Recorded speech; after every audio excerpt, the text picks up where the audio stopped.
of the improvement that Donald Trump had. Holy Toledo. All right. Trump gained ground in 49 states and the District of Columbia compared to 2020.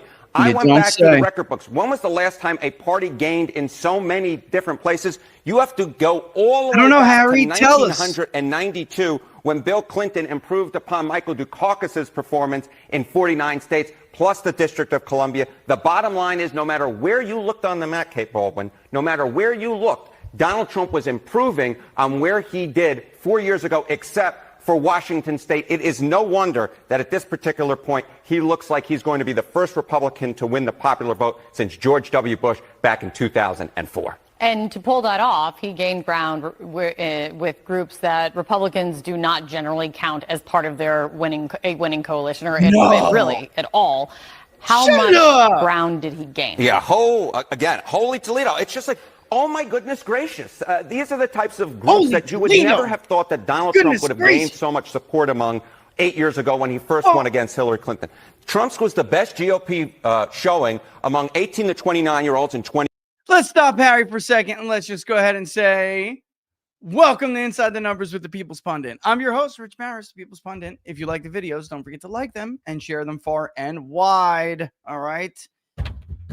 Everyone needs a little bit of sleep tonight, I guess. But the bottom line is, I had to stop him right there, Laura. I had to, because he says, you know, these are just groups that you never would have thought Donald Trump would have gained with since he first beat Hillary Clinton in 2016.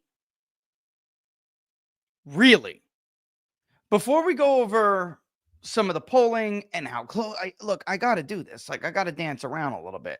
All right. In his margin in Nevada is going to come down. So we're going to be like right there in the state of Nevada. Because at first I was like, man, I overestimated him. I underestimated him in Nevada and Florida. You know, like Florida was not surprising to me. Once you just see like double-digit leads like that, it gets away and it's just whatever. You know, the voters are going to do what they're going to do. Understating his share in Miami-Dade, like I said the other day in the video, is what did that. We had him winning Miami-Dade by 6 points. He doubled that margin. That's a lot of votes. That's a lot of votes and adds a lot to the margin. Now, in Clark, as these ballots come in, it will shrink his lead a little bit, so I'm not going to feel so terrible about that one. We had him by 2. I felt like, you know, that was pretty good. And also, it was 2 weeks before the election, right? I mean, when did we do that? I'd have to look at the date on that Nevada, but it may even have been 3 weeks. I'd have to look at that poll in Nevada again, but that's not bad. Come on, I'm not going to kill myself over that. But the truth of the matter is, Harry's over there doing videos, people, saying, like, if Kamala Harris wins, the signs were there all the time. The day before, he said, if Trump wins, the signs were there all the time. The truth is this. With the exception of a few bad apples, repeat offenders, who year in and year out overstate Democratic support, especially against Trump, and especially for president, and frankly have been for years, with the exception of these pollsters, Marist, the New York Times, Marquette University, CNN, SSRS, who only got their job because CNN fired ORC for being more accurate than everybody else in 16, showing that Trump actually had a chance. Reuters, in their Ipsos panel, which I told you is one of the worst panels out there in this industry. The people who take and manipulate YouGov's data over at Yahoo News, The Economist. Yahoo's in the same marketplace. Now, we are mixed mode, and we text people, we call people, so we're mixed mode. But Yahoo is in the same marketplace with YouGov takes, because they got too big for their britches. We have gone over this before. They have to come to our people to get responses for data sets that they could then hand over and deliver to The Economist, to Yahoo News. They then take those numbers and fudge the you-know-what out of them to get the numbers that they want. And with the exception of these people, there was no sign that Harris was going to win this race. Everything we talked about all year long, right track, wrong track, presidential approval rating, trust to handle issues. How many times did we go over the mood of the electorate? Every week, journalists, my friends from their polling websites, all these guys, they would call and they say, Rich, you still 70-30? And my answer was the same every week. Am I supposed to give a shit about what fake forecasters and bad pollsters had to say this week? My polling didn't change all that much, did it? There was no gyration from Trump +2 to Harris +6 to this and your mother +11. Where are these people? Public opinion doesn't move that way. He's been ahead since before the midterms. Before your +11. Before your first +11. Public opinion doesn't move like that, Ann Selzer. And truth be told, Harry, this has been going on for years. I know you just got out of high school, Harry. You look like you just got out of diapers. All right? And somehow in this lack of meritocracy world, you're on CNN being put forward as some kind of like smart dude, okay? But the fact of the matter is this has been going on for years.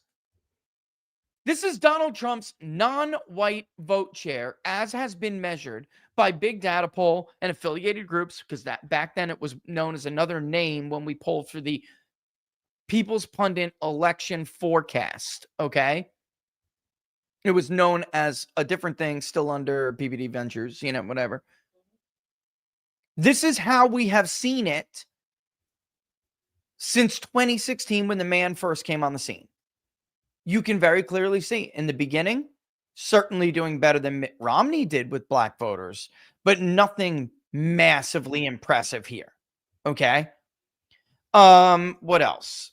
Certainly doing better with Romney than Romney among Hispanic voters, but nothing like super, super impressive. But you could see it in isolated areas, folks. You did see it in isolated areas. For instance, you could see it in a Miami-Dade, okay, where Romney got blown out because Romney did not do well with Cuban voters. He essentially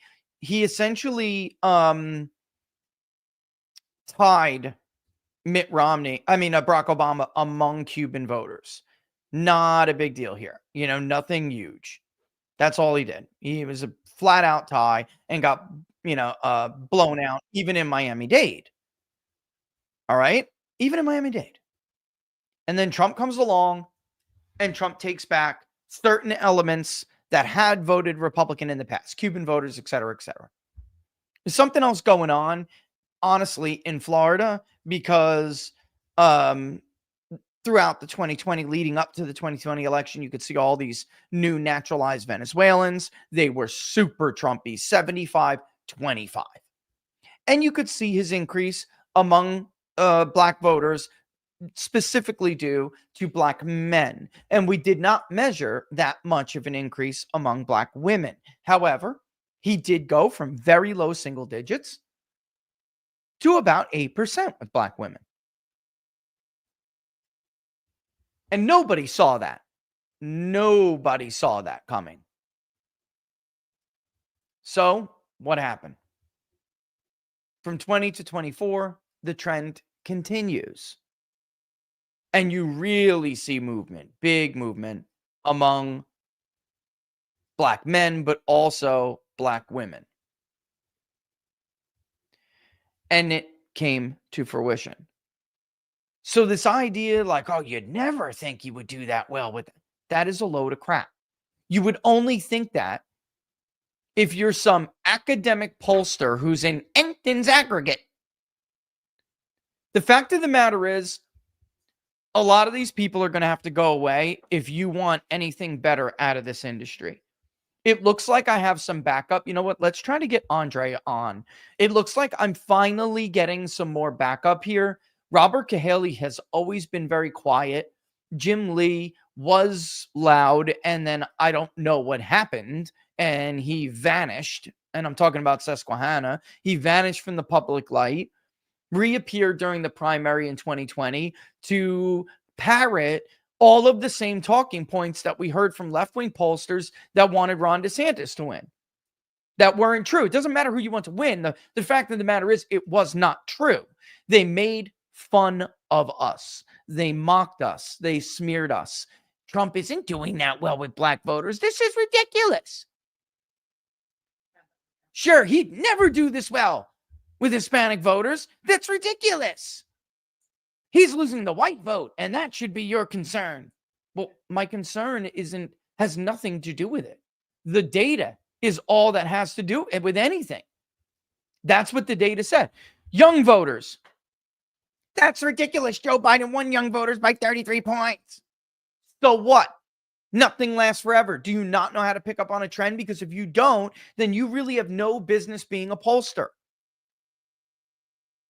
If you're a fraud like Nate Silver, who fakes pretending to have a model, you have no business being in this business because, like I said, it looks like I'm finally getting some more back, Dan. Mike and Mark, and there's who else? Who can I give credit for? We're not going to be alone for long here.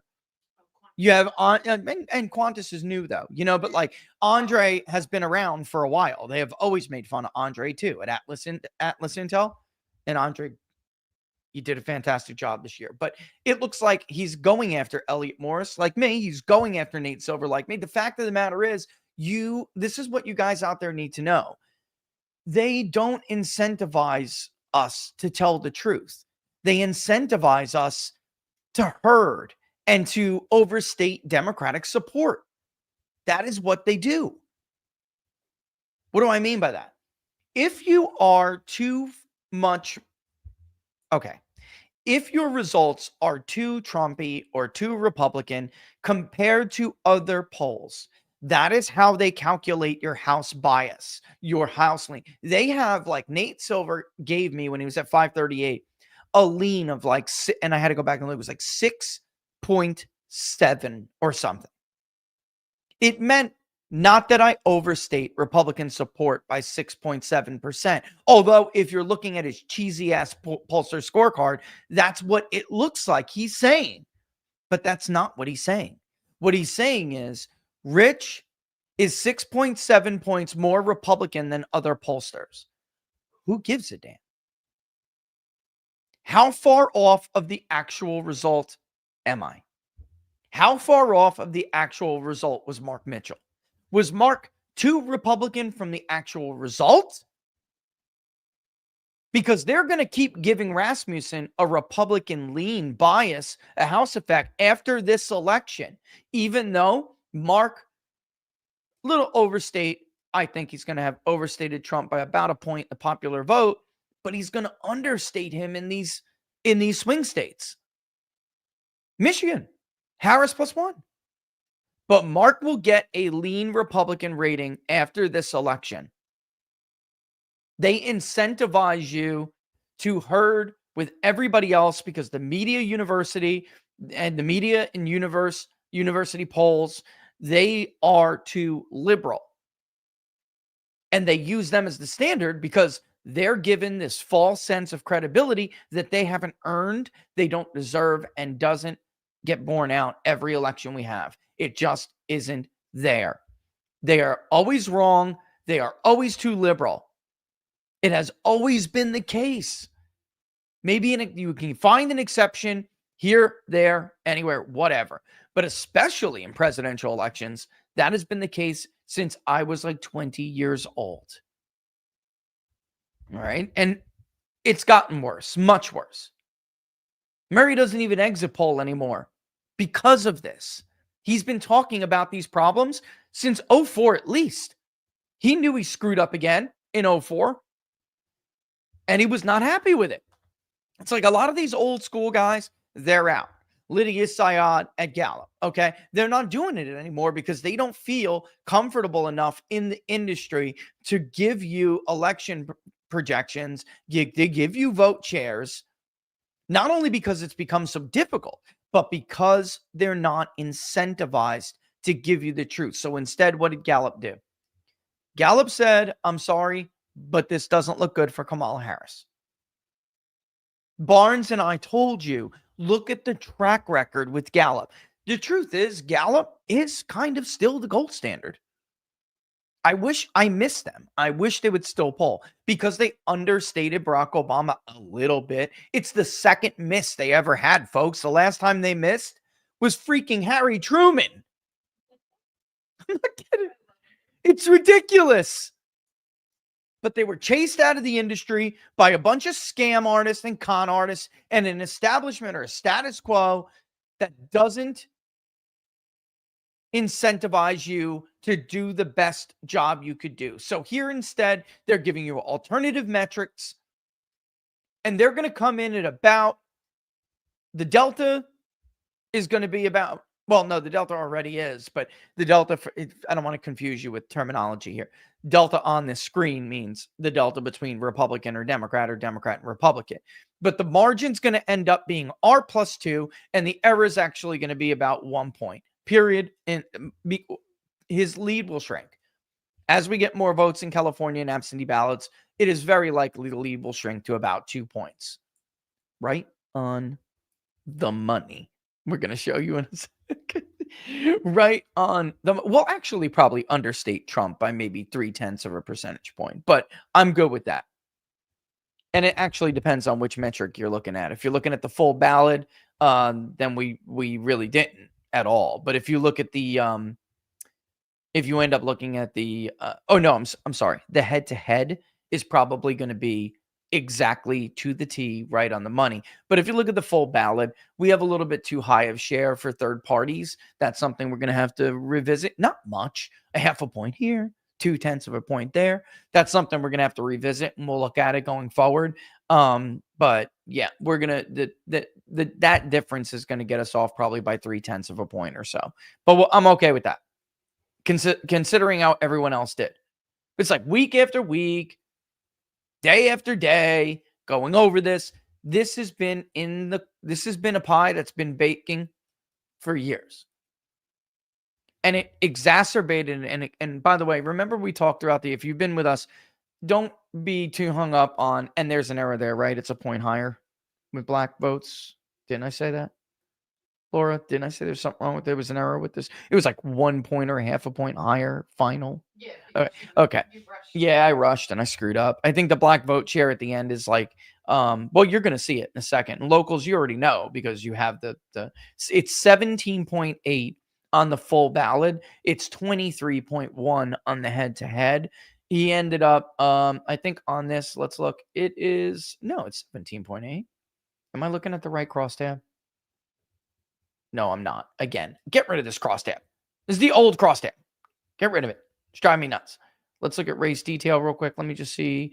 18.8 on the full ballot. So this is wrong.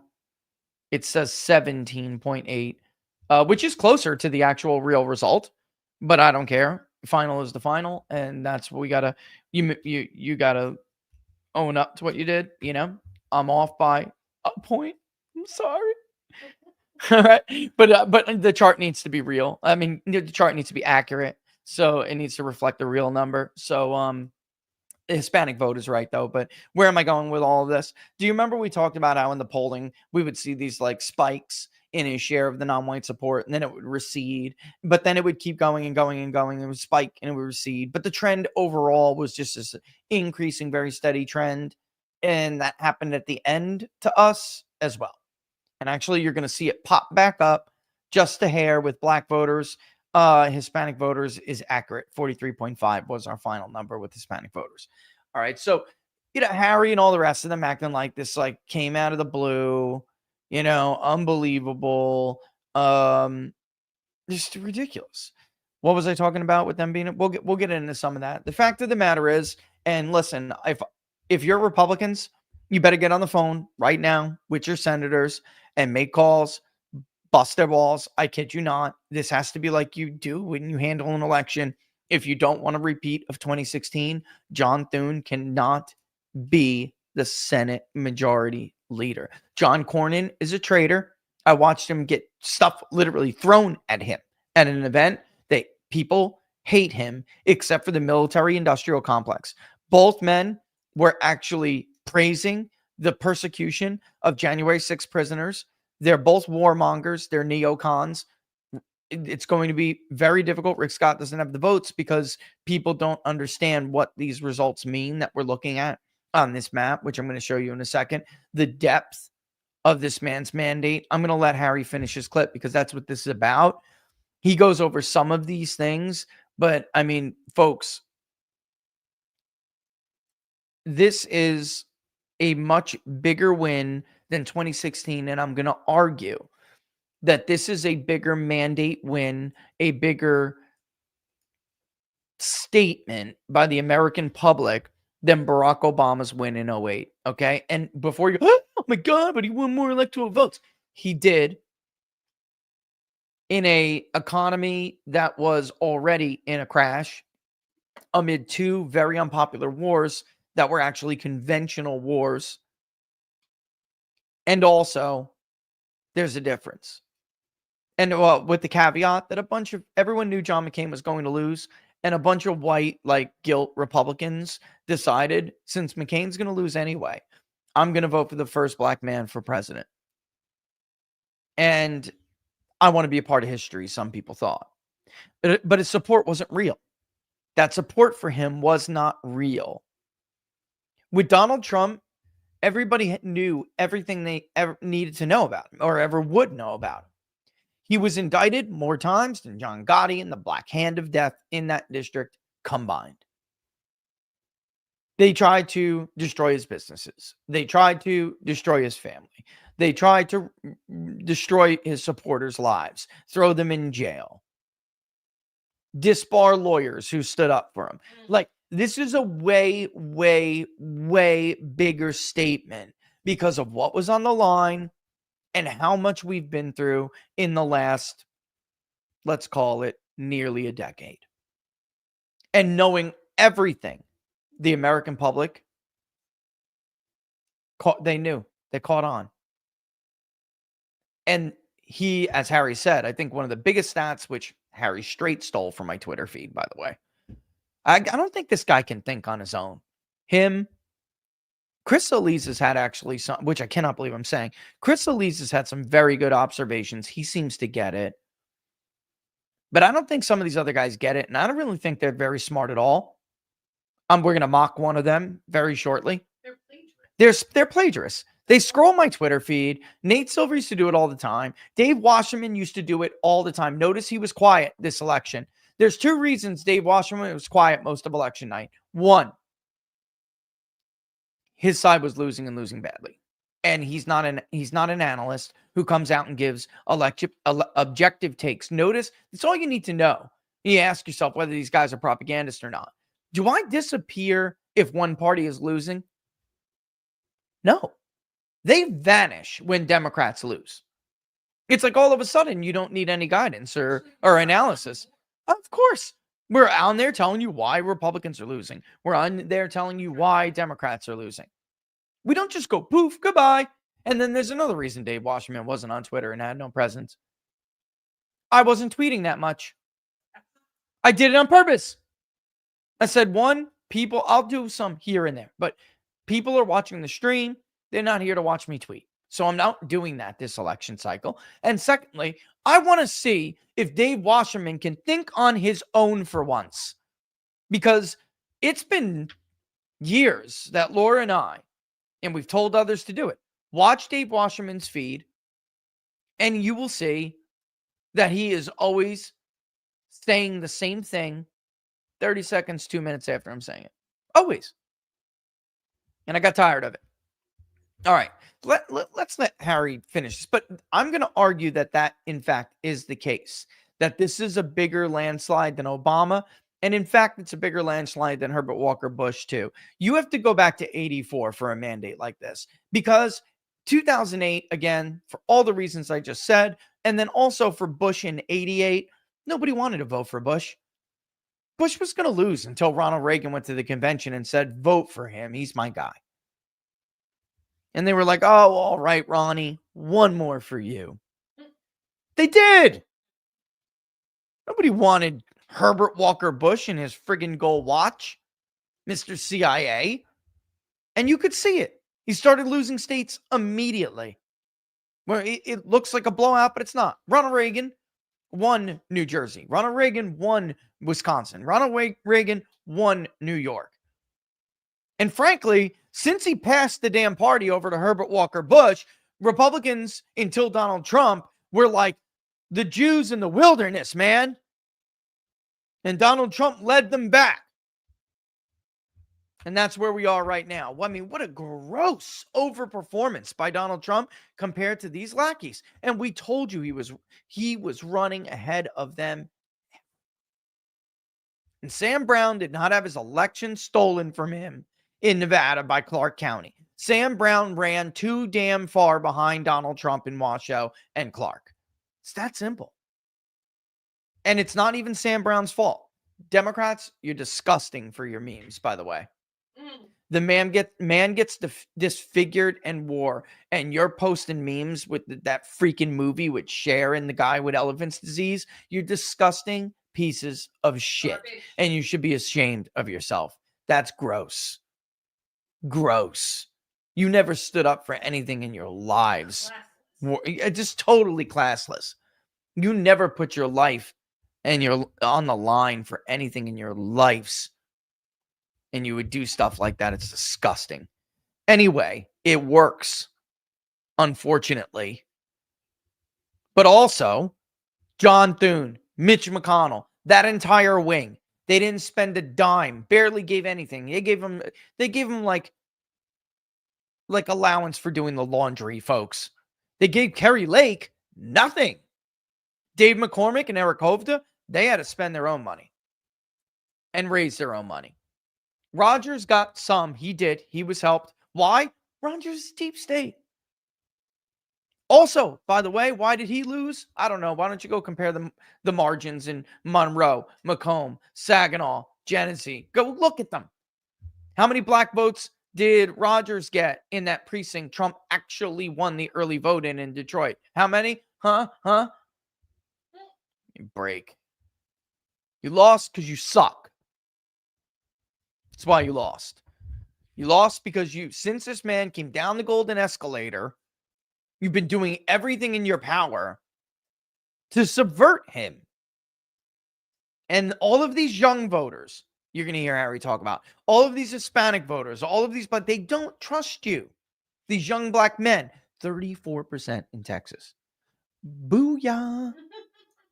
And by the way, we have some really cool stuff. Like I said, I don't really have any. I got a lot less help this year with the data stuff, and with Barnes hurting himself, it kind of stinks. But I got Iowa, Texas. I got some really cool stuff to show you. Like even with that response bias that Mark Mitchell and I were talking about over the last, I would say 10 days before Election Day, Republicans declined significantly.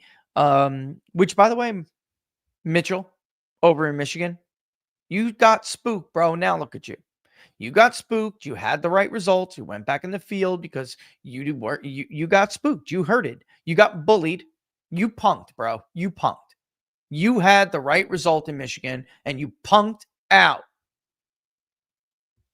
But anyway, during that time, if you were like someone like Mitchell and you punked out, and I don't mean Mark Mitchell from Rasmussen, I'm talking about Mitchell Research, the native pollster in Michigan, who once again I outperformed in his own damn state. Epic, same thing. Glengarriff, same thing, because they were all afraid and they herded. Why? Because the Maris poll came out. Cue the disgusting hand gesture Laura doesn't like me to make on camera. Thank you. You break. Those people did decline, but even with the decline in those response rates with Republicans, Texas, really, really close. Anyway, I'm talking about collecting all of the responses from, not like, if you look in the poll right now, if you look at the national poll locals, those are only like responses that literally were from October 30th to November 3rd. But I'm talking about if we take all of our national polling, okay, from almost 2 weeks, from October 25th to October, was it 25th? Yeah, to Sunday the 3rd, and you take all those responses and you use the huge subsamples for some of these states. Like some of them are big. Okay. Like Iowa alone is 300 and something. Texas is a lot. It's enough for a full poll. If you look at it, just those subsamples and barely apply any weights, just leave the national weights, which then are actually pretty damn applicable to each state when you pull those subsamples. They're actually very close. You will see that Trump's going to carry Texas by double digits, 11 points. In Florida, it's 13. So that was actually, or 12.6, whatever I'm rounding. It's actually closer than my state poll altogether, but what am I going to do? I'm going to be bitter over this for a while. You know that, right? Rightfully so. I'm talking about how I understated Trump in Florida. I'm going to be bitter over it. Even though it was like double digits, I'm going to be bitter. Laura, I'm always dead on the money in Florida. But I redeemed myself in Pennsylvania. It's a Trump +2, baby. So, redemption. Oz. I don't know. I mean, Atlas just polled more, and it depends where the popular vote comes in, because I mean, we are head to head with the popular vote. Let me go to likely voters. She's wondering where we're going to come out compared to others, but yeah, probably second. All right. You suck, Rich. I know, but they understated Trump grossly in Florida, yes. And we didn't poll everywhere, and they're going to overstate him in Nevada. We're not. We're going to be on the money. We might. Honestly, it's just like their Michigan poll is perfect. Yeah. It's perfect. Like it's literally perfect. Which I've done that before. I've gotten, Pennsylvania, which is why I was so mad with Oz. I was so pissed because that has never happened to me in Pennsylvania. But like, I'm getting calls from Republicans like all over the state of Pennsylvania. Like, oh my God, that was like right on the money. Well, I'll take it. But among likely voters, it's a 49-47 with the full ballot. Again, we just had too much for Jill Stein, too much for Chase Oliver. And I'm curious to see when we data append these, who actually voted, because we'll be able to tell. And if we data append to the voter file and see that Chase Oliver's 1 point whatever didn't vote that high rate, and Jill Stein's 1.2 did not vote at that high of a rate, we can remove them, and then it'll move both the two-party vote shares up, and we'll see how close we come when that happens. Because right now, that's what's going on in our final national locals. You looking at this, go to the likely voter, and you'll see what happened is we were too low in vote shares. And for people at home who don't see, it's Trump 1.7, it's 48.5, 46.8 with the full ballot. With the two-way 50.8 to 49.2, so 1.6, but if you round it, it's 2. Trump 51, Harris 49. So very, you know what? Let's show it to them just so they can see what I'm talking about for those at home. And I didn't put the whole cross stamp together, locals, but I will. All right, there's a lot more that I want to put in there. Wow, you can't see that. It does look crazy. Why? Why is that? It's like floop. Why don't you come over here and fix it for me? Yeah, sure. I'll fix it when you come off camera. Boop, boop. It's the flip. It's because I got an extra flip today. It's the angle of the camera. Look, you guys can see. It's the angle of the camera. But it's like if you just put your head up like this, like poof, I look like Kramer. Like giddy up. That was pretty good. I saw that on the monitor. It's pretty good. Giddy. Oh, the soup Nazi. Remember that? No soup for you. One of the greatest shows ever. By the way, I guarantee you, everyone except for that tiny little troll on that cast voted for Donald Trump. I guarantee you, if you talk to them privately, they will tell you that. So there's the head-to-head. All right. But look at the disparity in the 5-way in the final. You could see that we have too much from the registered voter to the likely voter. Chase Oliver, obviously, it's 4 interviews that we're missing there. So not much. By the way, again, look what happened to Harris, 39 to 32. So in our final poll, it went from 36 to 30 to 39 to 32, unlikely in favor of Harris. For the entire election, the unlikely voter sample was a big Trump plus sample. What happened? Trump took his unlikely share, moved it into the likely. And what was remaining was more Democratic because it was just her vote that wasn't going to vote. Overall, so that's where it ended up. 48.5, 46.8, Trump 1.7, or rounded to 49 to 47. I mean, give me, I'm going to give myself a break this year. The third-party vote share was too high in the national poll, and I'm going to be okay with that. And we're going to find out why that is. I think I don't want to get too much into it, but I think that after 22, I was fully convinced. I realized these voters don't vote without Donald Trump on the ballot. Period. Full stop. And I didn't want to miss him again, though, this time by tightening the voter screen too much. That may have benefited those third-party candidates in our polling. And in reality, when we do a data append, which I'm going to do, I'm going to pay for it. I'm going to do it because I'm going to do a new data append because of course we always data append, but I'm going to do a new one to see who voted when all the votes are counted and done. Because right now, if I did it right now, there's still votes trickled in. We may miss one or two. Serious. And one or two, when you're talking about third-party vote shares, is a lot. So we're going to wait. All right, let's let Harry finish the rest of his thing and we'll come back. Because it's good for others to talk about it too. So you can hear it from the mouths of others how big this win really was. This win was big and this win was deep. Like the support is deep. Have to go all the way back to 2004. How about among black voters? It was the best performance for a Republican candidate for president in 48 years since Gerald Ford back in 1976. And among Hispanic voters, the exit polls only go back since 1972. But Donald Trump's performance on Tuesday was the best for a Republican presidential candidate in exit poll history. He literally... Ever. Do you understand what he's saying, folks? Ever. No Republican presidential candidate has ever performed this strong with Hispanic voters. Never. Never, ever, ever, ever, ever. And that includes, if you believe, the overinflated support for George W. Bush in 2004 among Hispanics. He did not get 44%. He didn't. We know from the voter validated surveys, which I don't know how they're going to perform this year. We're going to see. Why am I suspect of them? Deep flaws in the co-op, the CES co-op Harvard study, which does one of the best ones I used to think.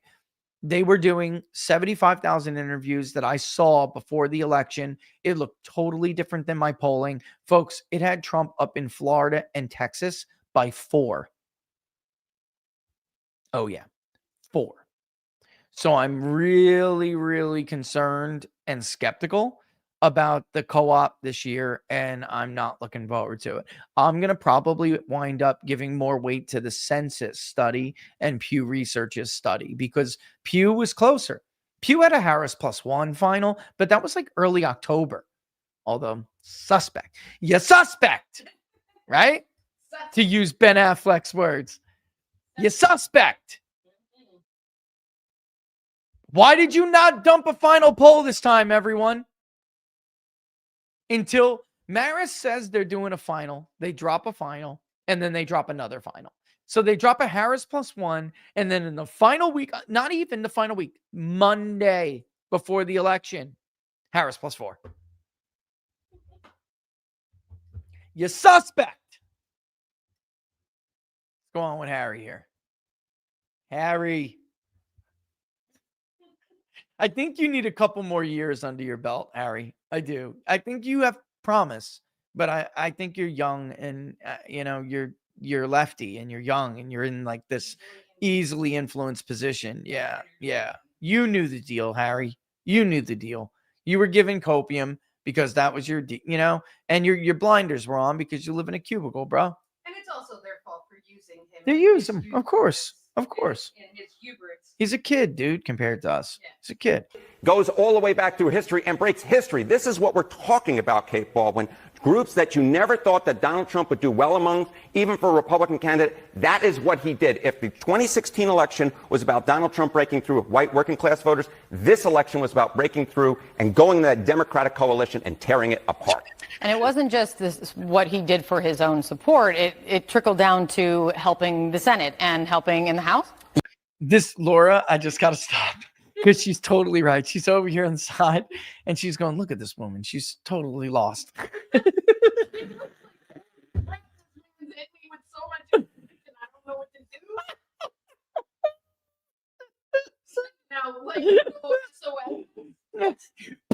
Blair goes up. They cued what she had to say in her ear. She looked like She's an idiot. Somebody tell her what to say. She's an idiot. And by the way, this is the thing. I don't want to overstate what she's saying here because, again, it's CNN and Laura's right. It's the producer telling her in her ear what to say next. But the truth is, it did. Of course, he had coattails, but you can only have so much coattails, especially in this country.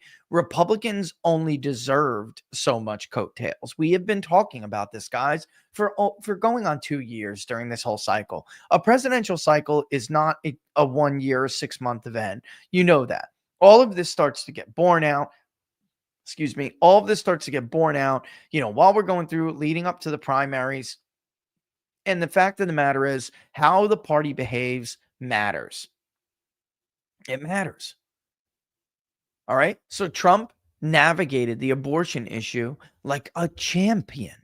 And how many video clips did we play and say he knows what he's doing? You cannot win a national election running like Ron DeSantis. You cannot win a national election running like Nikki Haley. You cannot win. And by the way, there are stupid people out there saying, well, I think it would have even been bigger if, okay, bite me. Nikki Haley would have lost Macomb County. Uh-oh, I said it. Nikki Haley would have lost Macomb County. She also would have lost Saginaw, and there's no way in God's green earth that she would be in the mid-30s in Detroit. You think Nikki Haley would have won Dearborn? Please, folks. I would entertain the idea that she would swap out like New Hampshire, maybe even Virginia. Probably not, because you need a big mountain vote to get as close as Trump did. But she would have maybe eked out of Florida win. It would have been a totally different coalition. She would have won Florida, judging by what I'm saying. But absolutely, she would have lost Michigan. She would have lost Pennsylvania, and she would have lost Wisconsin. And so would have Ron DeSantis. Trump navigated abortion perfectly. Trump navigated these social issues perfectly. They did not. And in some places, without a doubt, it wasn't a huge majority, and people didn't vote on abortion as much as Democrats and the media suggested they were going to. But without a doubt, there are people who went to the polls and said, I want Trump back. I want him because of this reason. But oh, by the way, that Republican is not in line with me on this issue, so I'm voting for somebody else. In northern New Jersey, right, Laura? And in the boroughs. Look, Mark, he's a great guy. Mark Molinaro, Trump outran him. Trump outran D'Esposito, who's not a great guy, by the way. He outran these people. Laura and I told you this was going to happen. We went there. Not only did we see it in our polls, it was in front of our eyes. Nobody knows the People's Pundit over there. I did get out of the car and look and talk. Nobody knows who the People's Pundit is, yet they're holding signs. They're planting signs in their yards saying, I'm a Trump or bust voter. If you're from this area, Passaic, New Jersey, Queens County, Rockland, Rochester, Suffolk, you know it. You saw it. Big, red, white signs. I am a Trump or bust voter. Right next to the sign for the Democratic congressman and congresswoman or candidate running, because Republicans lost some of those seats, 2 of them. All right, so let's finish going with it. Yeah. So, a lot of talk this morning and this week is, the GOP is going to have a Senate majority. We don't know if the Republicans are going to have a House majority, but we think that that's the most likely to be the case. But I want you to look at the 2024 House GOP national vote showing. So this is the House popular vote. Currently, the GOP is ahead by 5 points. I expect that to shrink a little bit as some of the California results come in. But if let's just say he wins, the House GOP wins by more than 2.6 points. It will be the best House GOP showing in a presidential year in the House popular vote since 1928. If there's any viewer out there who is that old, God bless you. But the bottom line is it was probably the best House GOP national vote showing during most of our viewers' lifetimes. He's so cute. Yeah, Laura thinks Harry's like, it's like the kid adorable. Yeah, I know what you mean. She means like he's cute, like how he says things, kid adorable, like he's like a, if any of you are old enough. We picked up something that Trump was going to outrun them in places that really matter. So they're ahead more in the popular vote, but they're not doing as well as him down ballot because they did better, a lot better in some areas and didn't do better in others. So, I mean, Democrats are very good at targeting specific areas. But look, John Duarte almost lost. He only won because of how Trump outran everybody's expectations in areas like Stanislaus and Merced County. He's going to drag probably Duarte over the finish line. That race may actually have been called. I don't know. We'll check it in a second. But in New York, New Jersey, Connecticut, Rhode Island, Maine, Massachusetts, even in Florida, Indiana, Missouri, Texas is a huge one. Just in a lot of these, Iowa. Marianne Miller Meeks hung on by 500 votes. That's it. If Trump did not win Iowa by as much as he won Iowa, she would have lost. Jack Smith moves to vacate remaining deadlines in Yep. DC. Jack's at, yeah, and somehow this moron Letitia James in New York thinks she's going to keep moving forward with this case. No, she's not. No, she's not. And by the way, I cannot wait until Mike Davis is the acting attorney general or the assistant. I can't wait. He'll never get appointed attorney general. Nobody will confirm him. But he'll go scorched earth on everybody. He said, I dare. We should have that clip. He said, I dare you. I will throw you in prison. Listen, Trump's team for his to praise him for this. They want unity. They want unity talk. And the reason is because he's looking around and he's seeing that it's very different this time than it was in 16. Okay. There are, like Laura said, in 16, it was like more, it was sadness in response to his election and more widespread. You could see the Rachel Maddow. A lot of people are really scared right now. And that took like a lot of people just like, fear and trepidation. This time is very different. It's a much small, it's a fringe. They're fringe. Sorry, with a fringe on top. Loud and left wing, and it's not even sadness, it's hatred. And America's not buying it anymore. Like these idiots who are on TV, Jimmy Kimmel crying, Rachel Maddow, all of them talking about there are all these Americans. You are in the minority, a gross minority. Nobody believes you anymore. So Trump, because he hangs out with P. Diddy. He is petrified that these parties are going to show up with pictures of him with P. Diddy and a bunch of naked kids. Laura's on to something there. All right. That's why he's crying. The entertainment industry is disgusting. All right. These people who all pretended to be more virtuous than Donald Trump, like look at an Anthony Scaramucci out there right now. They're all upset, not because they lost this election, but because of what it means that they lost this election. Nobody will take Anthony Scaramucci's phone calls anymore. Jimmy Kimmel's worried about who it's going to find out about whatever behavior demons he may have in his closet, right? And skeletons he may have in his closet. But also it signals to them their own irrelevance. And Axios goes on MSNBC and says something. The editor at Axios went on MSNBC and told them something that really is true. He wasn't having it, and they were trying to do what they normally do, and he said, stop, you're not understanding something. We're not relevant anymore. We're not as relevant as we used to be. We're not as powerful as we used to be. We're not as influential as we used to be. People don't care about what we have to say anymore. Well, they're right. He's right, and you earned it. Nobody more deserves something so much more in their lives. I every day told you, no matter how much you hate big media, you don't hate them enough. These are bad people. They're putting on a show. They're not any more morally superior to you. These are horrible people. They're disgusting human beings. They believe in nothing except their own arrogance. Think of the arrogance that it takes. And I want to go over that. I know I got to take a break here soon, but I'll leave that.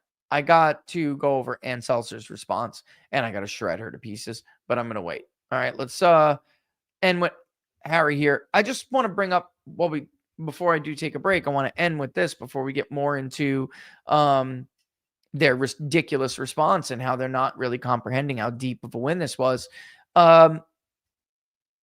This industry has got to evolve into a meritocracy. I had Jason on from Qantas on election night, and we had a brief conversation about this, like maybe after this, because he was ecstatic. And I know how he feels. Him and some of the new guys, all right, they're like, wow, I did the models, I did the work, I'm right. Oh my God, like you could see it in his face, right? He was like, I'm right. I can't believe it. It's right where our model suggested. Because this isn't a meritocracy. And a lot of these people who just started this don't understand that. This is an industry that is badly tainted by a bias at the very least and corruption at the very worst. And they can make somebody who's trying to do a good job and trying to give their best work and their best take and be as accurate and as truthful as they can make a person like that think they're nuts. They did it to me in 2016. I never let it really happen to me like that again. It's hard. You have to constantly fight against it. But this is hopefully the pivot election to where the polling and election forecast industry becomes more a meritocracy than this fake ass aristocracy. A bunch of people who are put forward as experts who are not smart at all. I had Alan Lichtman's number when I was like 23 years old, right? Or I don't even know how old I was, but I was a younger guy. He's running around, going here, going there, this school, that school. Oh, I'm so smart. You couldn't even ask the guy a question. Found that out real quick. Why do you run around saying that you predicted every election since 1984 when you did not? Simple question. Did you make, and the follow-up to that was going to be, did you make any adjustments, because the election is based on the Electoral College, not the popular vote. So did you make any adjustments in your model? Consider, I didn't even get that far. You question Alan Lichtman, you get shut down. You question Michael McDonald over at the University of Florida and you get shut down. Trust me, I know. I went there.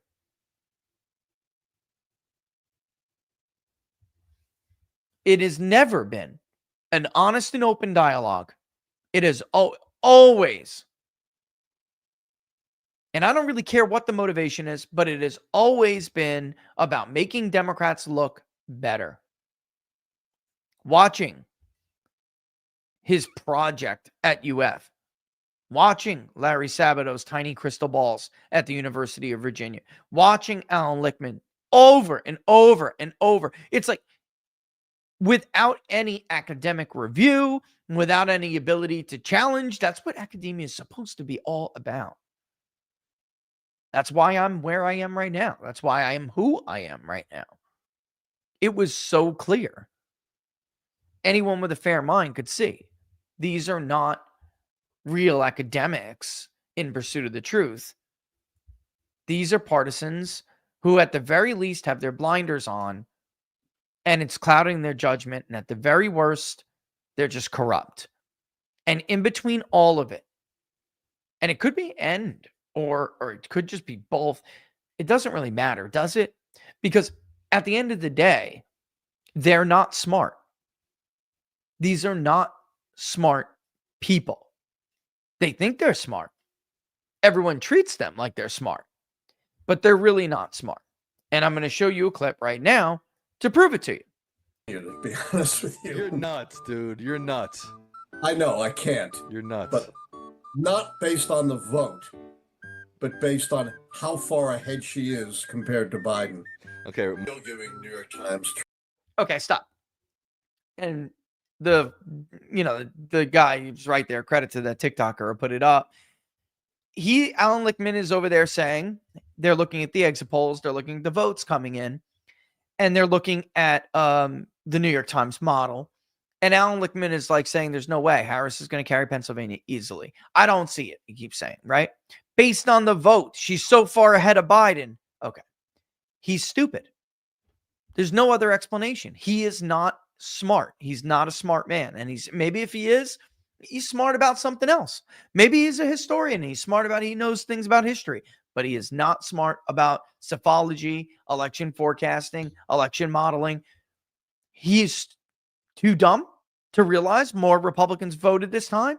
He's too dumb to realize that the vote methods that were coming in and reported in a different order were different than 2020. And he didn't correct for that. A smart person knows that. Do you know where Kamala Harris was running ahead of Joe Biden in the state of Pennsylvania? Nowhere. Not a single county. What was that gray map? Did you remember? Yeah, oh my God. Where did Kamala do better? So that happened on CBS and CNN. The one you're talking about is CNN. Well, maybe not. I don't know, because they were both gray maps. What Laura's talking about is on election night, and we probably have the clip, but on election night, they were basically like on CBS. They're like, See where she did better. what's his name? He's got a weird name. It's a cool name, but it's a weird name. It's not like a normal name.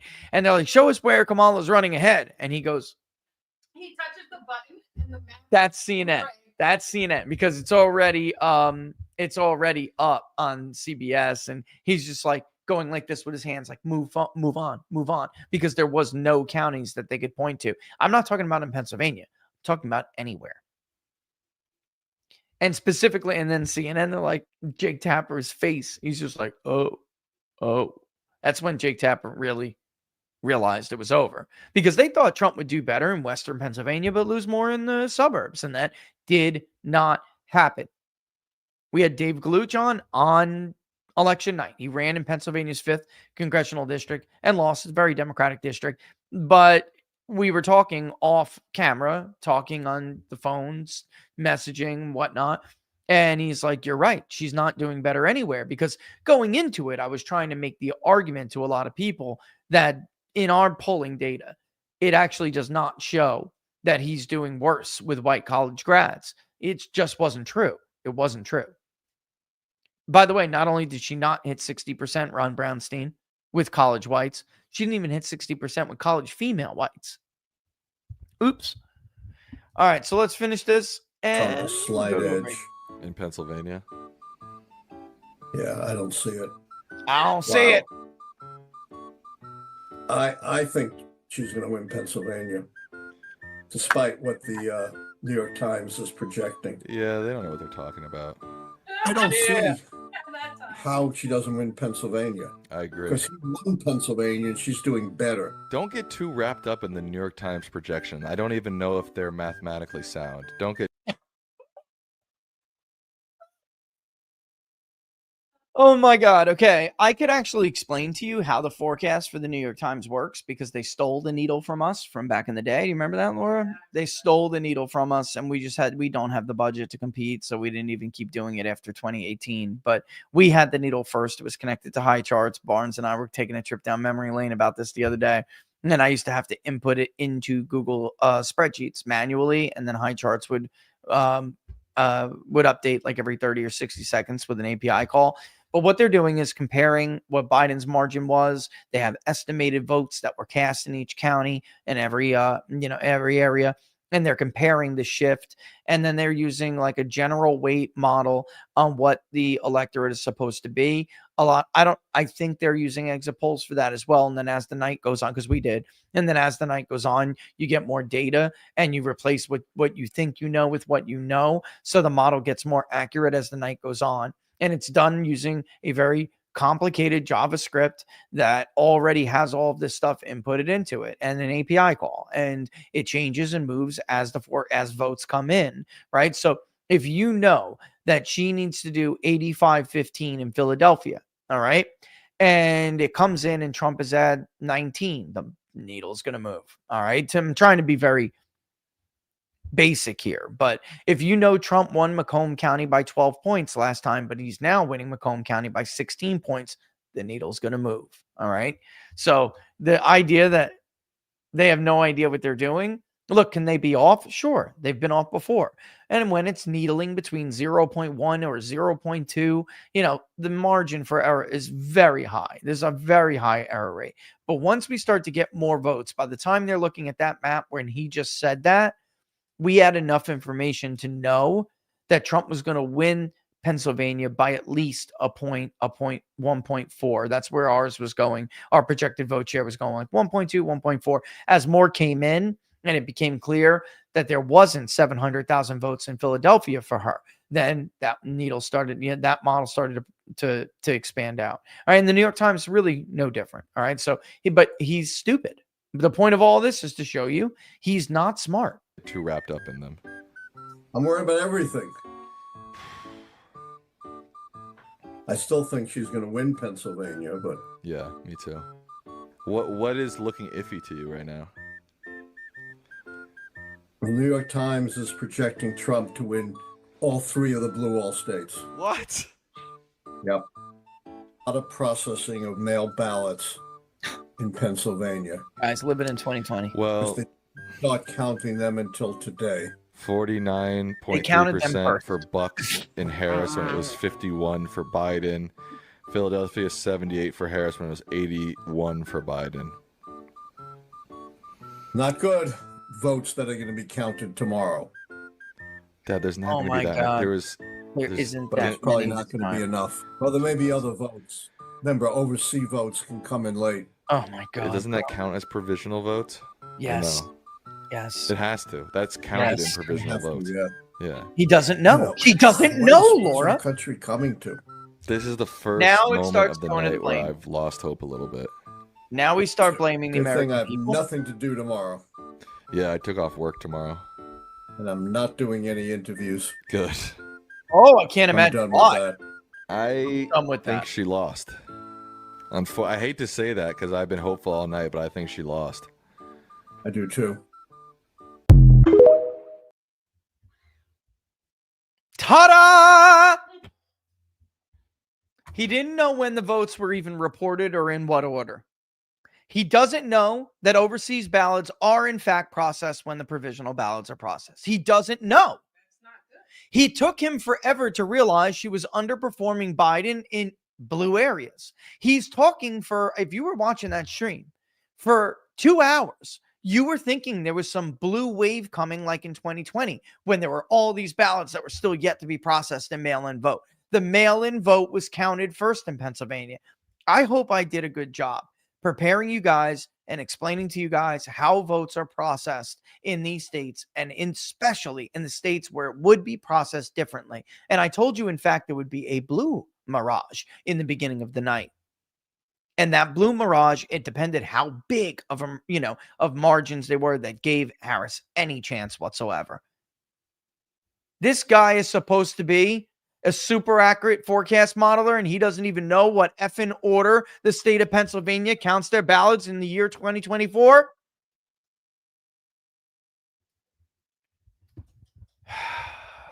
Not a meritocracy. This is, at best, a fake wannabe aristocracy for filled with a bunch of people that, like Jefferson, used to laugh at. This is your natural meritocracy, your natural aristocracy versus what he called the artificial aristocracy. Right there. And then inevitably, like we showed you in the clip with Bill Kristol the other yesterday, inevitably it becomes, oh, the American people, what horrible people they are. Maybe you're just clueless. You ever consider that? We're going to take a break, and during that break, I'm going to show you these clueless people. And we come back, we'll pay the bills a little bit, and then we're going to get to your questions. All right? Sit tight. You're watching Inside the Numbers with the People's Pundit. Don't forget, if you like the videos, don't forget to share them far and wide. We'll be back to Susie for a second. The fact that he got to this first, and the fact that she is going to have, influence over how the rest of this transition unfolds, whether it's picking attorney general or any of these other high-level positions. I think we ought to all look at this as a wise decision, a good decision, And for everybody out there wanting Trump to pivot or change or somehow whatever you want him to do, he just won a mandate from the American people to execute on the program that he laid out in this election. It wasn't particularly close.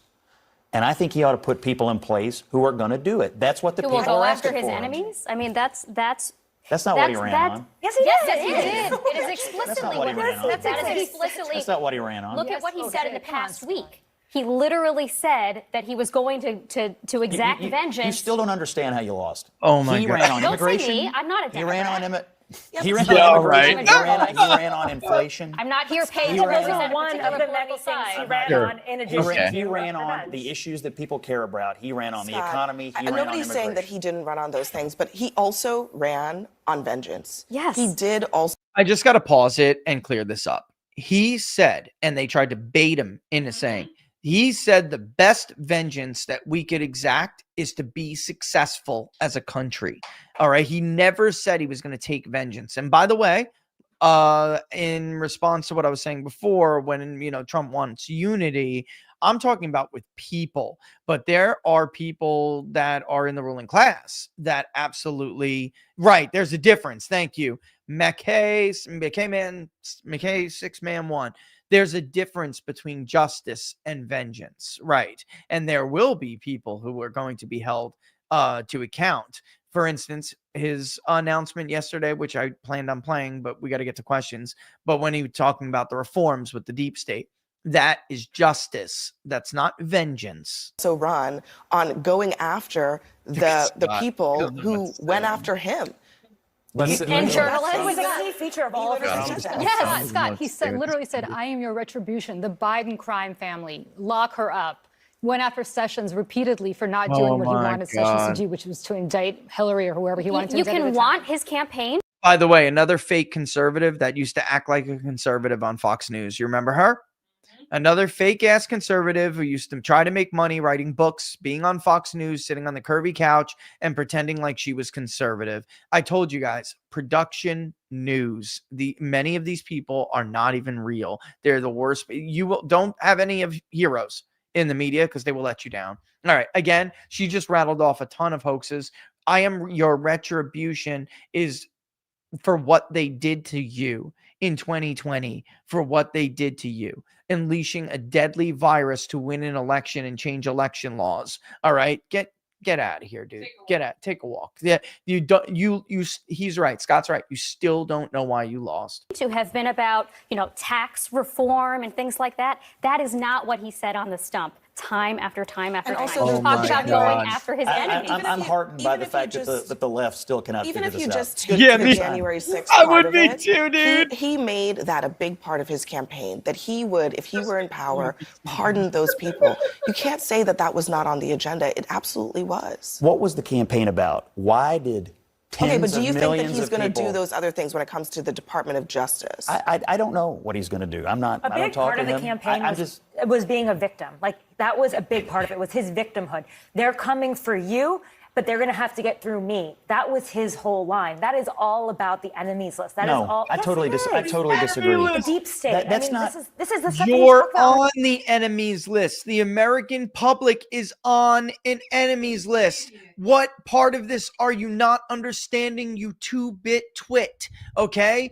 They are literally throwing grandmas and grandpas in jail. A man died in prison because he was trespassing and had cancer and he couldn't get his damn medications and treatments. What are you talking about? They spy on people illegally. They take away their jobs and send them overseas. They ruin their communities by allowing third world imports to destroy them when they don't have the social welfare, the social network to even deal with all of the people that they are bringing in so they can have a permanent underclass who will vote for them. Even Hispanics said no more. What are you talking about? It's like they convinced themselves of these lies and the bloodbath hoax, folks. The first word that came out of Kamala Harris's, one of her strategists who was doing the blame game article in the Hill the other day, the first words out of her mouth, bloodbath. It was a bloodbath. Wait, whoa.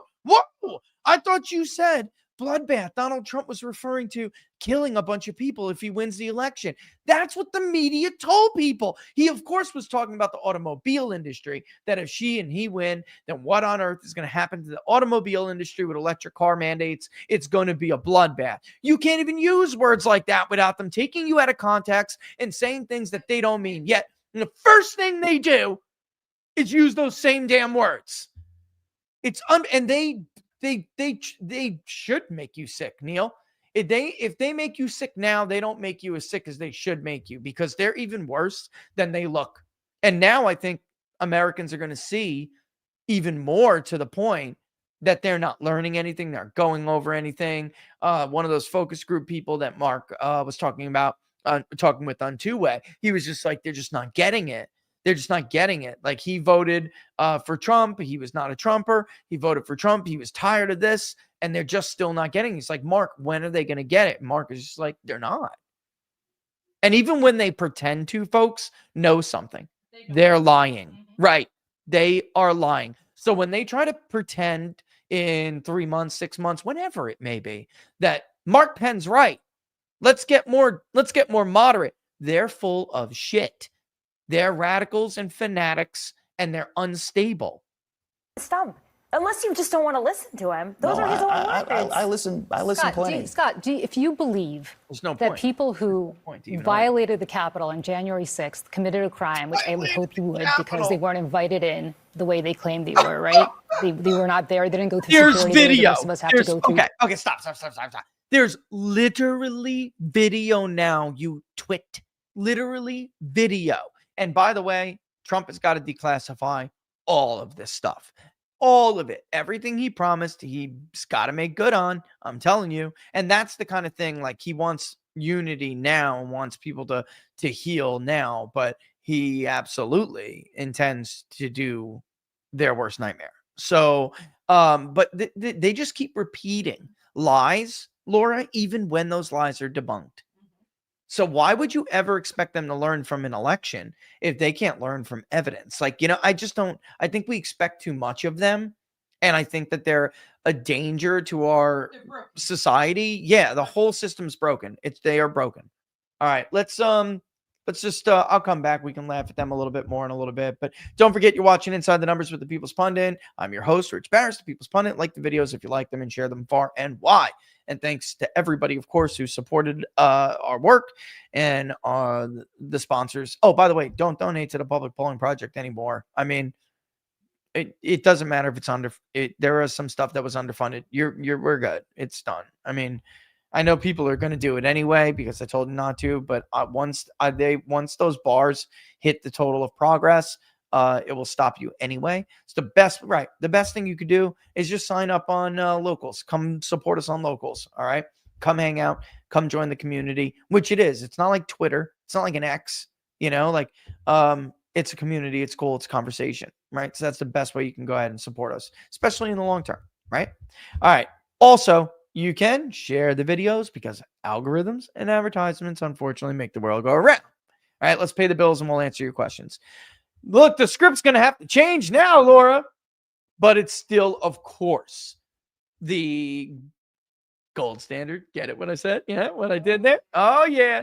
If you're looking for protection or just diversity. And if you are or have ever thought about investing in gold or silver, then Freedom Gold USA is definitely the place to go. Great guys. But what I love about them, folks, is that they really just help. They're all about helping you get all of the knowledge that you feel like you need to help you make a confident decision.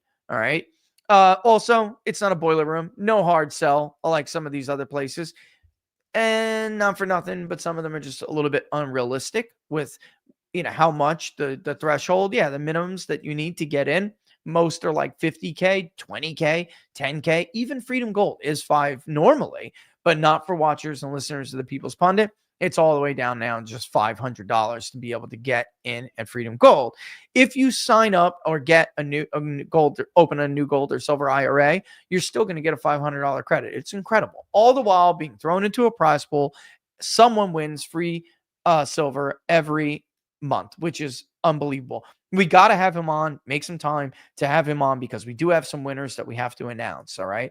But there are a lot of other deals. You guys should definitely just go to freedomgoldusa.com/rich and see which ones you may qualify for. No matter which ones you do, you're still going to get free shipping and insurance. Yeah, that's right. Free shipping and insurance, even with the deals that you get through the show. But if you call the number, it's still always nice, even though it's our number, to tell them the People's Pundit sent you, right?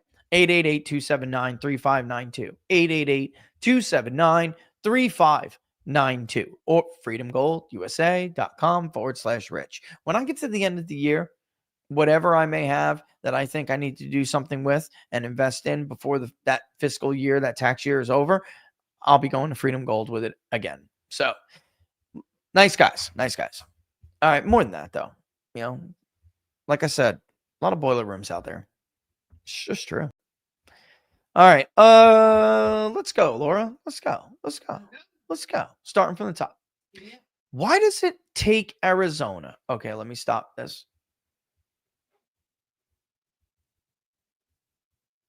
Did you notice that it's because of the 1 day. Okay. The rolling average. I'm like, did you notice our sample size is like, I think it's like 2 interviews off from the other one, the prior. And I think it's rolling average. We may have missed like 2 people. It was supposed to be the same sample size. We may have, it doesn't matter. It's 2 people. Or they just got screened out. I just noticed the sample sizes. I was looking for it. But let's pull up the results. Let's bring up Arizona. We did it a little bit the other day, the state by state by state. Just incredible. Absolutely incredible. Let's go to Arizona where, and I know Decision Desk is not called for Dave McCormick yet. The AP has. We will talk about that. I'm sure there's a question about Pennsylvania in here, and we will go through it. Okay. Kerry Lake now. There were some votes that came in. Kerry Lake has cut his lead now down to just 41,000 and change. That is, like I said, Ruben Gallego is in real trouble here. If you look, the break in Maricopa last night was 57%.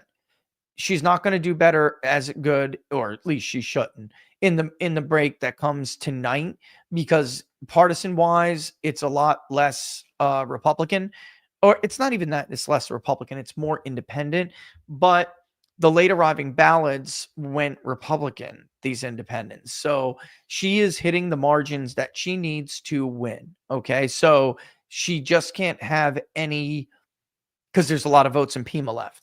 She cannot have any surprises in Maricopa where she loses or loses bad. She'll lose some probably isolated areas, but she cannot have surprises where she's running like 7 points behind Trump or 6 points behind Trump. She has a real shot here. She's going to lose what's in Pima. There's I think 120K outstanding or something in Pima, or 100,000.